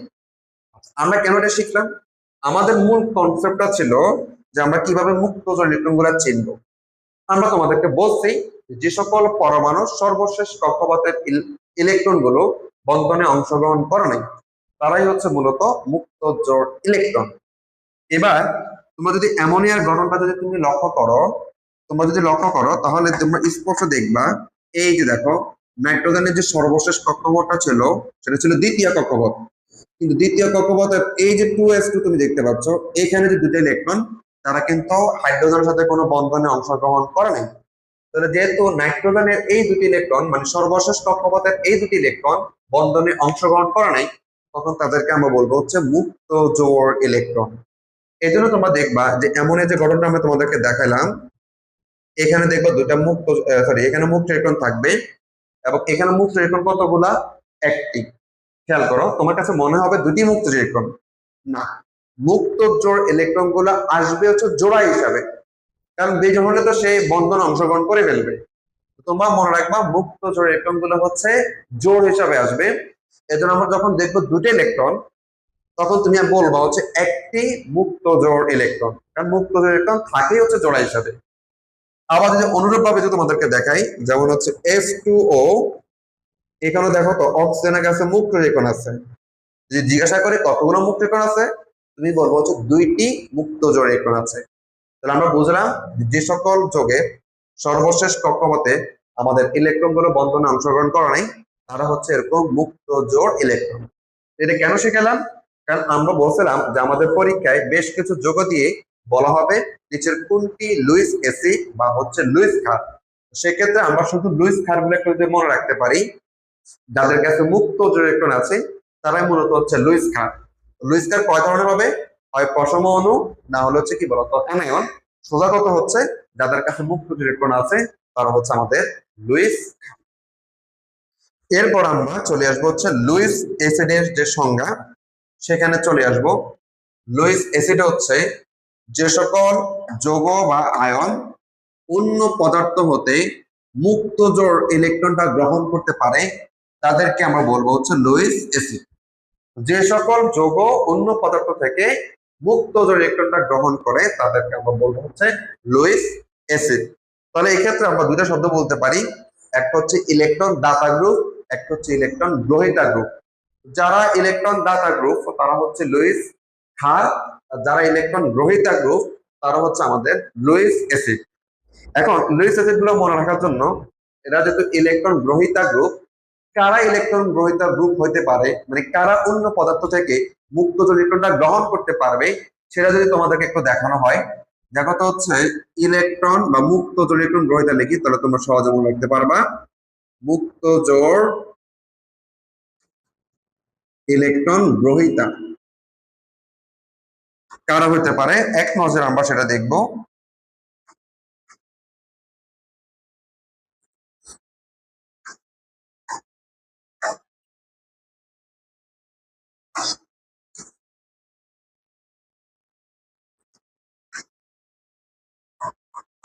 আচ্ছা, প্রথমটা হতে পারে ক্যাটায়ন। কি করতে পারে? ক্যাটায়ন গুলো হতে পারে। ক্যাটায়ন মুক্ত ইলেকট্রন গ্রহণ করতে পারে। যেমন হচ্ছে তুমি যদি বলো হাইড্রোজেন আয়ন বলো, বা হচ্ছে জিঙ্ক আয়ন হতে পারে, কপার আয়ন হতে পারে। এই যে এরকম যতগুলো ধরনের ক্যাটায়ন আছে, তারা মুক্ত ইলেকট্রন গ্রহণ করতে পারে। 2 নম্বর যেটা হচ্ছে অসম্পূর্ণ অষ্টক যৌগ। অসম্পূর্ণ অষ্টক যৌগ, যেমন আমি তোমাকে বলি বোরন টাইক্লোরাইড বা হচ্ছে অ্যালুমিনিয়াম ক্লোরাইড, এই টাইপের যতগুলো যৌগ আছে অসম্পূর্ণ অষ্টক, অর্থাৎ যাদের কেন্দ্রীয় পরমাণুতে বন্ধন গঠন করার পর 8টা ইলেকট্রন থাকে না, মানে তার তুলনায় কম থাকে, অসম্পূর্ণ অষ্টক, তারাও কিন্তু কি করতে পারবে? মুক্ত ইলেকট্রন গ্রহণ করতে পারে। সর্বশেষ হচ্ছে যাদের কেন্দ্রীয় পরমাণুতে ফাঁকা কি থাকে? ডি অরবিটাল থাকে। ফাঁকা কি থাকে? অথবা ডি অরবিটাল থাকে। এরাও কি করবে? আমাদের হচ্ছে লুইস অ্যাসিড হিসাবে অভিহিত হবে। তার মানে যারা হচ্ছে মুক্ত ইলেকট্রন গ্রহণ করতে পারবে তারা হচ্ছে লুইস অ্যাসিড। এবং এই মুক্ত ইলেকট্রন গ্রহণ করার জন্য 3টা ক্যাটাগরি আছে। নাম্বার 1 হচ্ছে যারা ক্যাটায়ন, 2 নম্বর হচ্ছে যারা অসম্পূর্ণ অষ্টক যৌগ, অর্থাৎ যাদের কেন্দ্রীয় পরমাণুতে 8টা ইলেকট্রন নাই, এবং যাদের কেন্দ্রীয় পরমাণুতে একটা ফাঁকা ডি অরবিটাল থাকে। এই ফাঁকা ডি অরবিটাল থাকলে সে হচ্ছে মুক্ত জোড় ইলেকট্রন গ্রহণ করে অষ্টক সম্প্রসারণ করতে পারে। অষ্টক সম্প্রসারণটা কি? 8টা ইলেকট্রনের তুলনায় কি হয়ে যায় বলতো? বেশি হয়। এই সকল যৌগগুলো লুইস অ্যাসিড হিসাবে অভিহিত হবে। আমরা একটা একটা করে দেখি। প্রথম দেখব হচ্ছে যে সকল যৌগের কেন্দ্রীয় পরমাণুর অষ্টক অপূর্ণ থাকে তারা হচ্ছে লুইস অ্যাসিড হিসাবে আচরণ করে। কেন? অসম্পূর্ণ অষ্টক মানে হচ্ছে তার সর্বশেষ কক্ষপথে যেহেতু 8টা ইলেকট্রন থাকে না, তখন সে মুক্ত জোড় ইলেকট্রনের প্রতি তার গ্রহণ করার একটা আগ্রহ থাকে, কারণ তার ইলেকট্রনের ঘাটতি আছে, সে সেটা পূর্ণ করতে চাইবে। এই জন্য যতগুলো অসম্পূর্ণ অষ্টক আছে তারা হচ্ছে লুইস অ্যাসিড হিসাবে আচরণ করে। আমরা যদি বলি আমাদের এই যে যৌগগুলো আছে boron trichloride, boron trichloride, boron trihydride, aluminium chloride এবং হচ্ছে অ্যালুমিনিয়াম ক্লোরাইড, এই যাবতীয় যতগুলো যৌগ আছে এরা সবগুলোর কেন্দ্রীয় পরমাণুতে অষ্টক অপূর্ণ থাকে। এই জন্য তাদেরকে আমরা হচ্ছে লুইস অ্যাসিড বলতে পারি। এখন তুমি কিভাবে এই অসম্পূর্ণ অষ্টক যৌগগুলো চিনবা? তাহলে এখানে চেনার একটা উপায় আছে। সাধারণত বোরন এবং যে অ্যালুমিনিয়ামের যতগুলো যৌগ হয় সবগুলো হচ্ছে অসম্পূর্ণ অষ্টক। বোরন এবং অ্যালুমিনিয়ামের যে যৌগগুলো হয় সবগুলোই মোটামুটি হচ্ছে অসম্পূর্ণ অষ্টক। এখন আমি তোমাদেরকে দেখাবো যে অসম্পূর্ণ অষ্টক যৌগটা কিভাবে হয়। এটাও আমাদের ওই 2 এর নিয়ম দ্বারা আমরা ব্যাখ্যা করতে পারি। যেমন তোমাকে একটা উদাহরণ দেখাচ্ছি, বোরন ট্রাইক্লোরাইড। আমি যে বললাম এখানে কেন্দ্রীয় পরমাণু হচ্ছে বোরন, যেখানে তার অষ্টক অপূর্ণ থাকে। আমরা একটু দেখাই। প্রথম হচ্ছে বোরনের ইলেকট্রন বিন্যাসটা করো, 5টা ইলেকট্রন। তাহলে হচ্ছে 1s2, 2s2, 2px1, 2py0 এবং হচ্ছে 2pz0। তাহলে স্বাভাবিকভাবে আমাদের বোরনের কাছে যদি বিজোড় ইলেকট্রন কতগুলো দেখতে পাই? একটা। আর যদি আমরা দেখো তো এই যে s অরবিটালটা আছে, এই s অরবিটাল থেকে যদি একটা ইলেকট্রন py তে যদি আমরা কি করি? প্রেরণ করি, যেটাকে বলা হয় উত্তেজিত অবস্থায়। উত্তেজিত অবস্থায় এই 2s থেকে একটা ইলেকট্রন আমরা নিয়ে যাব হচ্ছে 2py1 অরবিটালে। তাহলে এবার একটা যদি তোমরা লক্ষ্য করো বোরনের কাছে তাহলে বিজোড় ইলেকট্রন কতগুলো আছে? 3টা। তাহলে সে অন্য পরমাণুর 3টি বিজোড় ইলেকট্রনের সাথে যুক্ত করে যুক্ত হয়ে 3টি জোড়া গঠন করতে পারবে। আমরা যদি অপর পরমাণুটা দেখি সেটা হচ্ছে ফ্লোরিন, যার ইলেকট্রন হচ্ছে আমাদের 9টা। তাহলে এখানে পাবো হচ্ছে 1s2, 2s2, 2p5। 2p5 কে আমরা লিখতে পারবো 2px2, 2py2, 2pz1। তাহলে তোমরা লক্ষ্য করো এখানে ফ্লোরিনের বীজ ইলেকট্রন কতগুলো আছে? একটা। আর ক্লোরিনের বীজ ইলেকট্রন কতগুলো আছে আমাদের? তিনটা।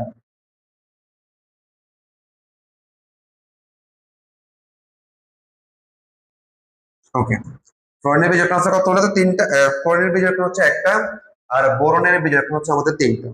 তাহলে বোরন যেহেতু তিনটা বীজ ইলেকট্রন আছে, তাহলে সে অন্য পরমাণু তিনটি বীজ ইলেকট্রনের সাথে যুক্ত হয়ে তিনটা জোড়া গঠন করবে। কিন্তু ক্লোরিনের কাছে তো বীজ ইলেকট্রন হচ্ছে একটি, তাহলে সে একটি মাত্র জোড়া গঠন করতে চাইবে। এখন আমরা যদি এখানে তিনটি ক্লোরিনকে কল্পনা করি, তাহলে তিনটি ক্লোরিনের তিনটি বীজ ইলেকট্রন, একটি বরণে যে তিনটি বীজ ইলেকট্রন আছে তারা ইলেকট্রন গুলো শেয়ার করে জোড়াবদ্ধ হবে। তাহলে এই ক্ষেত্রে আমাদের কি হয় একটু দেখো সহজ করে। এই দেখো তো বোরন, তার সর্বশেষ কক্ষপথে বিজোড় ইলেকট্রন ছিল তিনটি। এই যে এই তিনটে হচ্ছে তার সর্বশেষ কক্ষপথের বিজোড় ইলেকট্রন গুলা। তার সাথে কে আসবে? তার সাথে আসতেছে ফ্লোরিন। তোমরা যদি একটু দেখো, ফ্লোরিনের কিন্তু সর্বশেষ কক্ষপথে ইলেকট্রন হচ্ছে 60টা। কিন্তু এই যে দেখো তো 2s2, 2p(x2) এবং 2p(y2), এগুলো যেহেতু জোড় ইলেকট্রন, এরা কিন্তু বন্ধনে অংশগ্রহণ করবে না। বন্ধনে অংশগ্রহণ করবে কোনটা? 2p(z). এই যে দেখো তো তিনটা যে জোড়া বন্ধনে অংশগ্রহণ করছে না, এদেরকে আমরা বলতে পারবো মুক্ত জোড় ইলেকট্রন। তাহলে ফ্লোরিনের সর্বশেষ কক্ষপথে 7টা ইলেকট্রন থাকলেও বন্ধনে অংশগ্রহণ করবে কোনটা? বিজোড় ইলেকট্রনটা। তাহলে এক্ষেত্রে তোমরা যদি লক্ষ্য করো, এই যে ফ্লোরিনের 7টা ইলেকট্রন আছে, 7টার মধ্যে একটা বীজ ইলেকট্রন এই যে বোরনের একটি বীজ ইলেকট্রনের সাথে যুক্ত হয়ে একটি জোড়া গঠন করলো। ঠিক তেমনি আমাদের আরো একটি ক্লোরিন পরমাণু, যারা সর্বশেষ কক্ষপথে 7টা ইলেকট্রন আছে, সে কি করতে পারবে? তার যে বীজ ইলেকট্রনটা আছে সেটি বোরনের সাথে কি করবে? শেয়ার করে জোড়াবদ্ধ হবে। তেমনি 3 নম্বর যে ক্লোরিনটা আছে, সেও কি করবে? তার যে বিজোড় ইলেকট্রনটা আছে বোরনের একটি বিজোড় ইলেকট্রনের সাথে যুক্ত হয়ে জোড়াবদ্ধ হবে। তাহলে এখানে আমরা দুটা জিনিস দেখবো। একটা, প্রথমে আবার একটা বলে নিই, ক্লোরিনের সর্বশেষ কক্ষপথে 7টা ইলেকট্রন থাকলেও আমাদের বন্ধনে অংশগ্রহণ করছে শুধুমাত্র বিজোড় ইলেকট্রন। তাহলে এই যে ইলেকট্রন গুলো তারা কিন্তু বন্ধনে অংশগ্রহণ করে নাই। আমি তোমাদেরকে বলছিলাম যে সর্বশেষ কক্ষপথের যে ইলেকট্রন গুলো বন্ধনে অংশগ্রহণ করে নাই তাদেরকে বলা হয় মুক্ত জোড় ইলেকট্রন।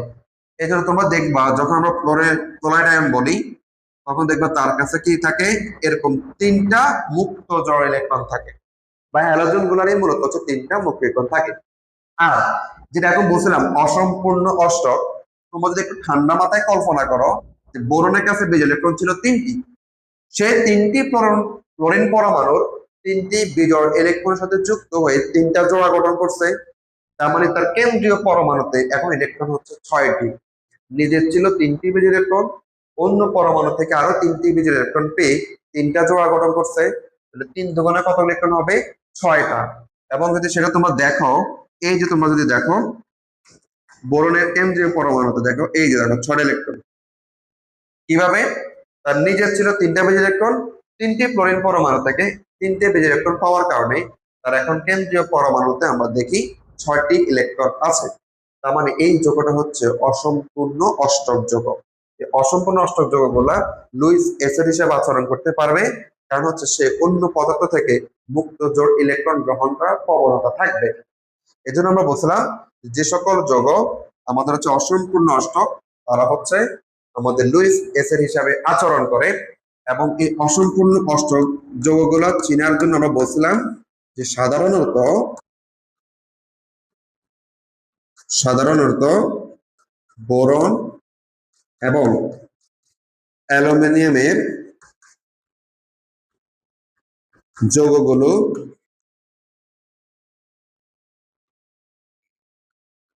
অসম্পূর্ণ অষ্টক। ঠিক আছে, তাহলে আমরা বোরন এবং অ্যালুমিনিয়ামের যৌগগুলো দেখলে বলতে পারবো তারা হচ্ছে অসম্পূর্ণ অষ্টক এবং তারা হচ্ছে লুইস অ্যাসিড হিসাবে আচরণ করে। আমরা একটা উদাহরণের মাধ্যমে তোমাদেরকে দেখাবো যে আমাদের এই দেখো অ্যামোনিয়ার সাথে বোরন ট্রাইক্লোরাইডের একটা বিক্রিয়া হবে। সেই বিক্রিয়া আমরা লুইস অ্যাসিড বা লুইস ক্ষারকে অভিহিত করতে পারবো। তোমরা যদি লক্ষ্য করো যে আমাদের এখানে একটা যৌগ নাম হচ্ছে অ্যামোনিয়া, এবং তার সাথে যদি আমরা বোরন ট্রাইক্লোরাইডের বিক্রিয়া করানো হয়, এখান থেকে আমরা অ্যাসিড এবং ক্ষারকে চিহ্নিত করতে পারবো। যেহেতু অ্যামোনিয়ার কাছে মুক্ত জোড় ইলেকট্রন আছে, তাহলে তার মুক্ত জোড় ইলেকট্রন গুলো বোরন ট্রাইক্লোরাইডকে দান করতে পারবে বা শেয়ার করতে পারবে, শেয়ার করে সে হচ্ছে সন্নিবেশ বন্ধন গঠন করবে। এখন বোরন ট্রাইক্লোরাইড এই মুক্ত জোড় ইলেকট্রন গুলো কেন গ্রহণ করতে পারবে? যেহেতু এই যৌগটা হচ্ছে অসম্পূর্ণ অষ্টক, তাহলে সে অ্যামোনিয়ার মুক্ত জোড় ইলেকট্রন গ্রহণ করে নতুন একটি যৌগ উৎপন্ন করবে সন্নিবেশ বন্ধন দ্বারা। কি বন্ধন দ্বারা? সন্নিবেশ বন্ধন দ্বারা। তাহলে এটাকে আমরা তোমাদেরকে একটু সুন্দর করে দেখাই এবার। আমাদের অ্যামোনিয়া নামক যে যৌগটা ছিল, যার কাছে কি ইলেকট্রন ছিল? আমাদের একটি মুক্ত জোড় ইলেকট্রন ছিল। এবং যে বোরন ট্রাইক্লোরাইড যৌগটা ছিল,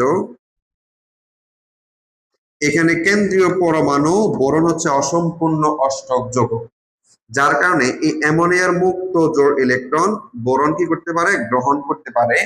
করে তাদের মধ্যে একটা সন্নিবেশ বন্ধন গঠন হবে, এবং সন্নিবেশ বন্ধন দ্বারা আমরা একটা নতুন যৌগ পাবো। দেখো তো, সেটা হচ্ছে এরকম। এখানে যদি তোমরা লক্ষ্য করো, একটা তীর চিহ্ন আমি তোমাদেরকে দেখালাম। এই তীর চিহ্ন দ্বারা বোঝাচ্ছে যে অ্যামোনিয়ার মুক্ত জোড় ইলেকট্রন গুলো গ্রহণ করছে বোরন ট্রাইক্লোরাইড। তাহলে যিনি মুক্ত জোড় ইলেকট্রনটা দিচ্ছে বা যিনি মুক্ত ইলেকট্রন গুলো দান করলো, তাকে আমরা বলবো হচ্ছে লুইস ক্ষার। আমাদের এটা হচ্ছে লুইস ক্ষার। অ্যামোনিয়া যেহেতু মুক্ত ইলেকট্রন ছিল, সে দান করছে, এই জন্য তাকে আমরা বলছি লুইস ক্ষার। আর বোরন ট্রাইক্লোরাইড যেহেতু সে মুক্ত ইলেকট্রন গুলা গ্রহণ করে, এই জন্য তাকে আমরা বলবো হচ্ছে লুইস অ্যাসিড। লুইস কি? অ্যাসিড। ঠিক আছে। আর যে নতুন যৌগটা পাইলাম তাদের মধ্যকার নতুন একটি বন্ধন সন্নিবেশ বন্ধনের মাধ্যমে, সেই যৌগটার নাম হচ্ছে অ্যামোনিয়াম অ্যামোনিয়াম বোরোক্লোরাইড। অ্যামোনিয়াম বোরো ফ্লোরাইড। ঠিক আছে। তাহলে সহজ জিনিস, যিনি মুক্ত ইলেকট্রনরা দান করলো তাকে বলছে লুইস ক্ষার। আর যিনি অসম্পূর্ণ অষ্টক যৌগ ছিল, মুক্ত ইলেকট্রন গ্রহণ করে সন্নিবেশ বন্ধনের মাধ্যমে আরো একটি নতুন যৌগ উৎপন্ন করছে, তাকে আমরা বলছি লুইস অ্যাসিড। ঠিক আছে। আচ্ছা, এরপর আমরা যেটা দেখবো সেটা হচ্ছে আহ, এমন কিছু যৌগ আছে, যাদের কেন্দ্রীয় পরমাণুতে দ্বি উপশক্তি স্তর খালি থাকার কারণে তারা অন্য পদার্থ থেকে মুক্ত জোড় ইলেকট্রন গ্রহণ করে অষ্টক সম্প্রসারিত হতে পারে। এরকম যৌগগুলোকে আমরা লুইস অ্যাসিড হিসাবে কি করে? আচরণ করে। তার মানে অষ্টক সম্প্রসারণ বলতে বোঝাচ্ছে যে কেন্দ্রীয় পরমাণুতে আটটার বেশি কি থাকবে? ইলেকট্রন থাকবে। মানে সেগুলাকে আমরা বলছি অসম্পূর্ণ অষ্টক। এখন এই অসম্পূর্ণ অষ্টক কারা হবে? যে সকল যৌগের কেন্দ্রীয় পরমাণুতে মূলত ডি অরবিটাল ফাঁকা থাকে, তারাই হচ্ছে অন্য পদার্থ থেকে মুক্ত ইলেকট্রন গ্রহণ করতে পারে। এরকম কিছু যদি যৌগ দেখায় তোমাদেরকে, phosphorus trichloride, stannous chloride, SnCl2, এই যৌগটার নাম হচ্ছে স্টানাস ক্লোরাইড। স্টানাস ক্লোরাইড একটু মনে রাখবা। Phosphorus trichloride, stannous chloride, ferric chloride এবং হচ্ছে সালফার ট্রাই অক্সাইড এবং হচ্ছে সিলিকন টেট্রাফ্লোরাইড। এই যে যৌগগুলো ছিল প্রত্যেকের কেন্দ্রীয় পরমাণু, এই যে ফসফরাস বলো, টিন বলো, আয়রন বলো, সালফার বলো বা সিলিকন বলো, এটা সবার কেন্দ্রীয় পরমাণুতে ফাঁকা কি থাকে? ডি অরবিটাল থাকে। যার কারণে এরা অন্য যে পদার্থগুলো বা আয়ন আছে তাদের থেকে মুক্ত জোড় ইলেকট্রন গ্রহণ করে সন্নিবেশ বন্ধনের মাধ্যমে একটি নতুন যৌগ গঠন করে। যেহেতু যার কাছে এই ফাঁকা ডি অরবিটাল থাকবে এবং মুক্ত জোড় ইলেকট্রন গ্রহণ করার কারণে তার কেন্দ্রীয় পরমাণুতে অষ্টক সম্প্রসারিত হয়, সেজন্য সেই যৌগগুলোকে আমরা লুইস অ্যাসিড বলতে পারি। যেমন যদি তোমাদেরকে আমরা দেখাই, এখানে দেখা হচ্ছে ফেরিক ক্লোরাইড।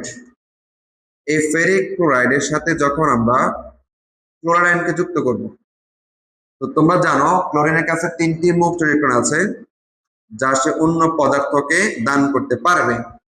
আর এখানে যে আয়রন আছে, তার কেন্দ্রীয় পরমাণুতে ডি অরবিটালটা ফাঁকা থাকে, যার কারণে সে ক্লোরাইডের সাথে ক্লোরাইডের মুক্ত ইলেকট্রন গ্রহণ করে আমাদের সন্নিবেশ বন্ধন দ্বারা নতুন একটি আয়ন গঠন করে, যার নামটা হচ্ছে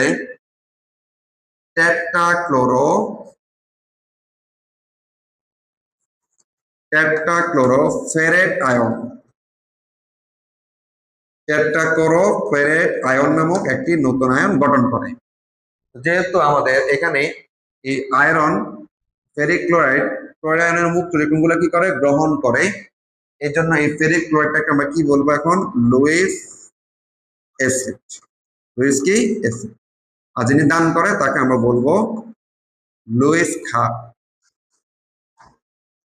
আরো একটা যদি উদাহরণ তোমাদেরকে দেখাই, সিলিকন টেট্রাফ্লোরাইড, এটি 2 মোল ক্লোরিনের সাথে যখন যুক্ত হয়, মানে ক্লোরাইড আয়নের সাথে যখন যুক্ত হয়, তখন কি করতে পারে, ক্লোরিনের মুক্ত জড় ইলেকট্রন গুলো আছে সিলিকন টেট্রাফ্লোরাইড সেটা কি করে গ্রহণ করে। কেন গ্রহণ করবে? সিলিকনে কি থাকে, কেন্দ্রীয় পরমাণুতে ফাঁকা ডি অরবিটাল থাকে। তখন এই সিলিকন টেট্রাফ্লোরাইড 2 মোল ক্লোরাইড আয়নের সাথে যুক্ত হয়ে আমাদের একটি আয়ন গঠন করে, যার নামটা হচ্ছে হেক্সাফ্লোরো। যদি এখানে 6টা আছে তাহলে হেক্সাফ্লোরো সিলিকেট আয়ন। হেক্সাফ্লোরো সিলিকেট আয়ন গঠন করে সন্নিবেশ বন্ধন দ্বারা। এখানে যে মূল জিনিস, সিলিকন টেট্রাফ্লোরাইডের সিলিকনের ফাঁকা ডি অরবিটাল থাকার কারণে সে ফ্লোরাইড আয়নের মুক্ত জোড় ইলেকট্রন গ্রহণ করে সন্নিবেশ বন্ধন দ্বারা আমাদের হেক্সাফ্লোরো সিলিকেট আয়ন নামক একটি আয়ন গঠন করে। এক্ষেত্রে সিলিকন টেট্রাফ্লোরাইড যেহেতু মুক্ত জোড় ইলেকট্রন গ্রহণ করে তাকে আমরা বলে থাকবো হচ্ছে লুইস অ্যাসিড। আর ক্লোরাইড আয়ন যেহেতু মুক্ত জোড় ইলেকট্রন দান করে তাকে বলবো হচ্ছে লুইস ক্ষার। ঠিক আছে, তো সেকেন্ড কন্ডিশনটা আমাদের শেষ হলো। সর্বশেষ যে নিয়মটা আমরা দেখবো, যে সাধারণত যারা ক্যাটায়ন মানে ধনাত্মক চার্জ, যাদের ইলেকট্রনের ঘাটতি আছে, এরকম বেশ কিছু ion, hydrogen ion, silver ion, copper ion, iron 2+ বা ফেরাস আয়ন এবং ferric ion, chromium ion, nickel ion, zinc ion, এই ধরনের যত ধরনের ক্যাটায়ন আছে তারা মূলত হচ্ছে লুইস অ্যাসিড হিসাবে আচরণ করে। এর মূল কারণটা হচ্ছে এদের ইলেকট্রনের স্বল্পতা থাকার কারণে অন্য পদার্থ থেকে মুক্ত জোড় ইলেকট্রন গ্রহণ করতে পারে, যার কারণে তাদেরকে আমরা বলবো হচ্ছে লুইস অ্যাসিড। তো আমরা উদাহরণ দেখাই তোমাদেরকে।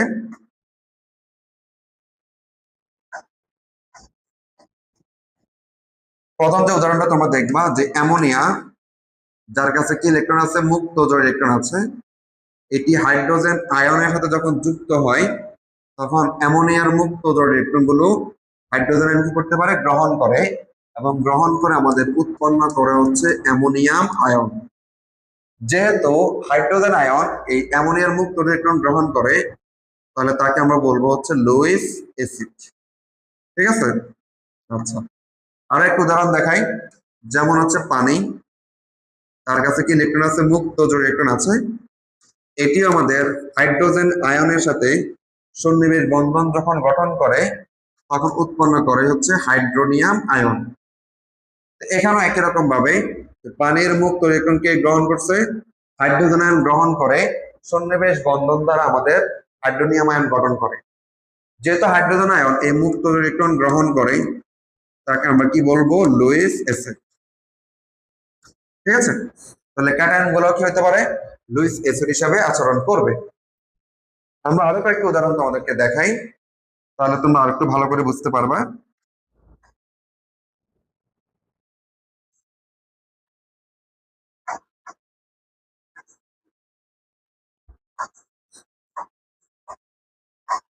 ওকে, এবার দেখো তো হচ্ছে অনুরূপ আরো কয়েকটা উদাহরণ দেখাবো। যে অ্যামোনিয়ার সাথে যখন সিলভার আয়নকে আমরা যুক্ত করব, তখন সিলভার আয়ন 2 মোল অ্যামোনিয়ার সাথে যুক্ত হবে এবং অ্যামোনিয়ার মুক্ত ইলেকট্রনগুলো গ্রহণ করবে, পরে হচ্ছে আমাদের একটা জটিল আয়ন গঠন করবে, যার নাম হচ্ছে diamine silver ion. Diamine silver ion এটি মূলত হচ্ছে আমাদের জটিল আয়ন, অর্থাৎ সিলভার আয়ন 2 মোল অ্যামোনিয়ার সাথে সন্নিবেশ বন্ধন করে একটি হচ্ছে আয়ন গঠন করে, যার নাম হচ্ছে ডাইঅ্যামিন সিলভার আয়ন। ডাইঅ্যামিন হচ্ছে সিলভার আয়ন। তাহলে যেহেতু এখানে সিলভার আয়ন মুক্ত ইলেকট্রন গ্রহণ করে, তাহলে এটাকে আমরা বলতে পারবো লুইস অ্যাসিড। কেমন? আচ্ছা, তারপর ঠিক একই রকম ভাবে অ্যামোনিয়ার সাথে যখন কপার আয়ন যুক্ত হয় তখন কপার আয়নের সাথে 4 মল অ্যামোনিয়া তার মুক্ত জোড় ইলেকট্রন কপার আয়নকে দান করে এই ক্ষেত্রে আমাদের একটা জটিল আয়ন আসবে যার নাম হচ্ছে এখন tetraammine copper ion. Tetraammine copper ion এটা একটা জটিল আয়ন। এখানে একটা কপার আয়ন 4 মল অ্যামোনিয়ার সাথে যুক্ত হয়ে আমাদের উৎপন্ন করবে টেট্রাঅ্যামিন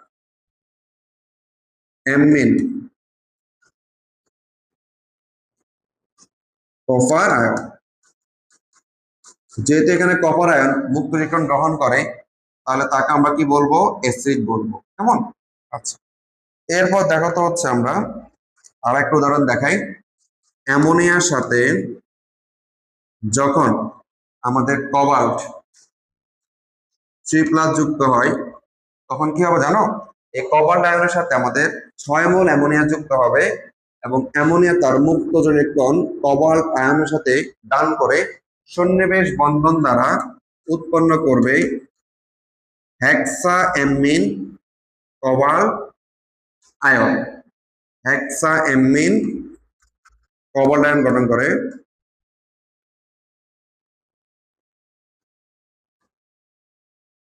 হেক্সাঅ্যামিন কোবাল্ট আয়ন গঠন করে। তাহলে এই ক্ষেত্রে দেখো তো কোবাল্ট আয়ন যেটা আমাদের মুক্ত ইলেকট্রনগুলো গ্রহণ করে তাহলে হচ্ছে সেও কি বলেন তো আমাদের একটা হচ্ছে অ্যাসিড। তো তোমরা যদি একটু খেয়াল করো যে এখানে সিলভার আয়ন, কপার আয়ন বা হচ্ছে কোবাল্ট আয়ন তাদের সাথে কিন্তু একাধিক অ্যামোনিয়ার সন্নিবেশ বন্ধন গঠন করে।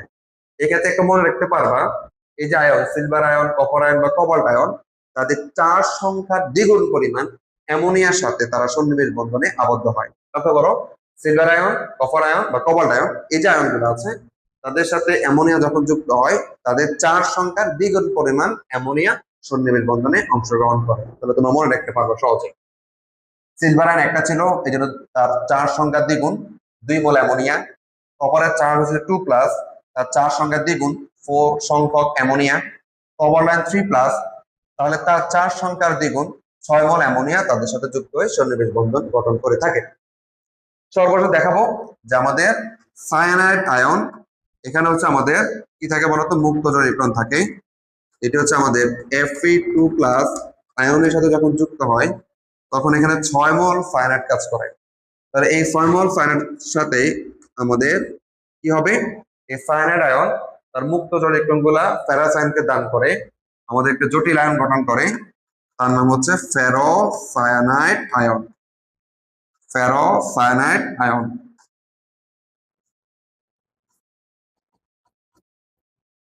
ফেরোসায়ানাইড আয়ন, ঠিক আছে। এটাও কি বলতো, যেহেতু ফেরাস আয়ন সায়ানাইড থেকে মুক্ত ইলেকট্রন গ্রহণ করে তাকে আমরা বলে থাকবো হচ্ছে আমাদের অ্যাসিড। ঠিক আছে, এই হচ্ছে আমাদের আমাদের এই লুইস মতবাদ অনুসারে অ্যাসিড এবং ক্ষারের মূল কাহিনীগুলো সেটা আমরা জানলাম। প্রথম যে কথাটা, যারা মুক্ত ইলেকট্রন দান করবে তারা হচ্ছে লুইস ক্ষার। সহজ করে মনে রাখতে পারবো কিভাবে, যাদের কাছে মুক্ত ইলেকট্রন আছে এরা সবাই হচ্ছে লুইস ক্ষার। আর যারা মুক্ত ইলেকট্রন গ্রহণ করতে পারে তাদেরকে আমরা বলি হচ্ছে লুইস অ্যাসিড। এরা কারা হতে পারে, নাম্বার 1 হচ্ছে ক্যাটায়ন, নাম্বার 2 হচ্ছে অসম্পূর্ণ অষ্টক যৌগ এবং নাম্বার 3 হচ্ছে যাদের কেন্দ্রীয় পরমাণুতে ফাঁকা ডি অরবিটাল থাকে। ওরা কি করতে পারে, ওই লুইস ক্ষার থেকে মুক্ত ইলেকট্রনটা গ্রহণ করতে পারে। যেটা আমাদের এমসিকিউতে আসে, তো তোমরা শুধু লুইস ক্ষারগুলো যদি মনে রাখতে পারো বাকি সবগুলো হচ্ছে কি আমাদের লুইস অ্যাসিড। এই জন্য আমরা পড়ার ক্ষেত্রে লুইস ক্ষার কোনগুলো সেগুলো একটু ভালো করে মনে রাখবো। এখানে এই মতবাদের একটা ছোট্ট আমাদের সীমাবদ্ধতা আছে, সেটা হচ্ছে এই মতবাদ অনুযায়ী আমরা প্রোটনিক অ্যাসিড বলতে বোঝাবো যারা অন্য পদার্থকে প্রোটন দান করতে পারে। তাহলে এই যে যৌগগুলো আছে মানে এই যে অ্যাসিড গুলো আছে এদেরকে সরাসরি অ্যাসিড শ্রেণীর অন্তর্ভুক্ত করা সম্ভব হয় নাই এই লুইস মতবাদ অনুসারে। কারণ লুইস তো বলছে যারা মুক্ত ইলেকট্রনটা গ্রহণ করবে তারা হচ্ছে আমাদের মূলত লুইস অ্যাসিড। কিন্তু আমরা যদি হাইড্রোক্লোরিক অ্যাসিড, নাইট্রিক অ্যাসিড বা সালফুরিক অ্যাসিড যৌগগুলা বলি বা প্রোটনিক অ্যাসিড গুলা বলি, এরা কিন্তু মুক্ত ইলেকট্রন গ্রহণ করে না। তাহলে এই যৌগগুলার অ্যাসিডীয় ধর্ম আমরা হচ্ছে লুইস মতবাদ অনুসারে ব্যাখ্যা করতে পারবো না, কিন্তু বাস্তবে এটা সবগুলা কি বলতো আমাদের অ্যাসিড। এই হচ্ছে আমাদের এই অ্যাসিড ক্ষার মতবাদের 3টি তত্ত্ব আমরা শেষ করলাম।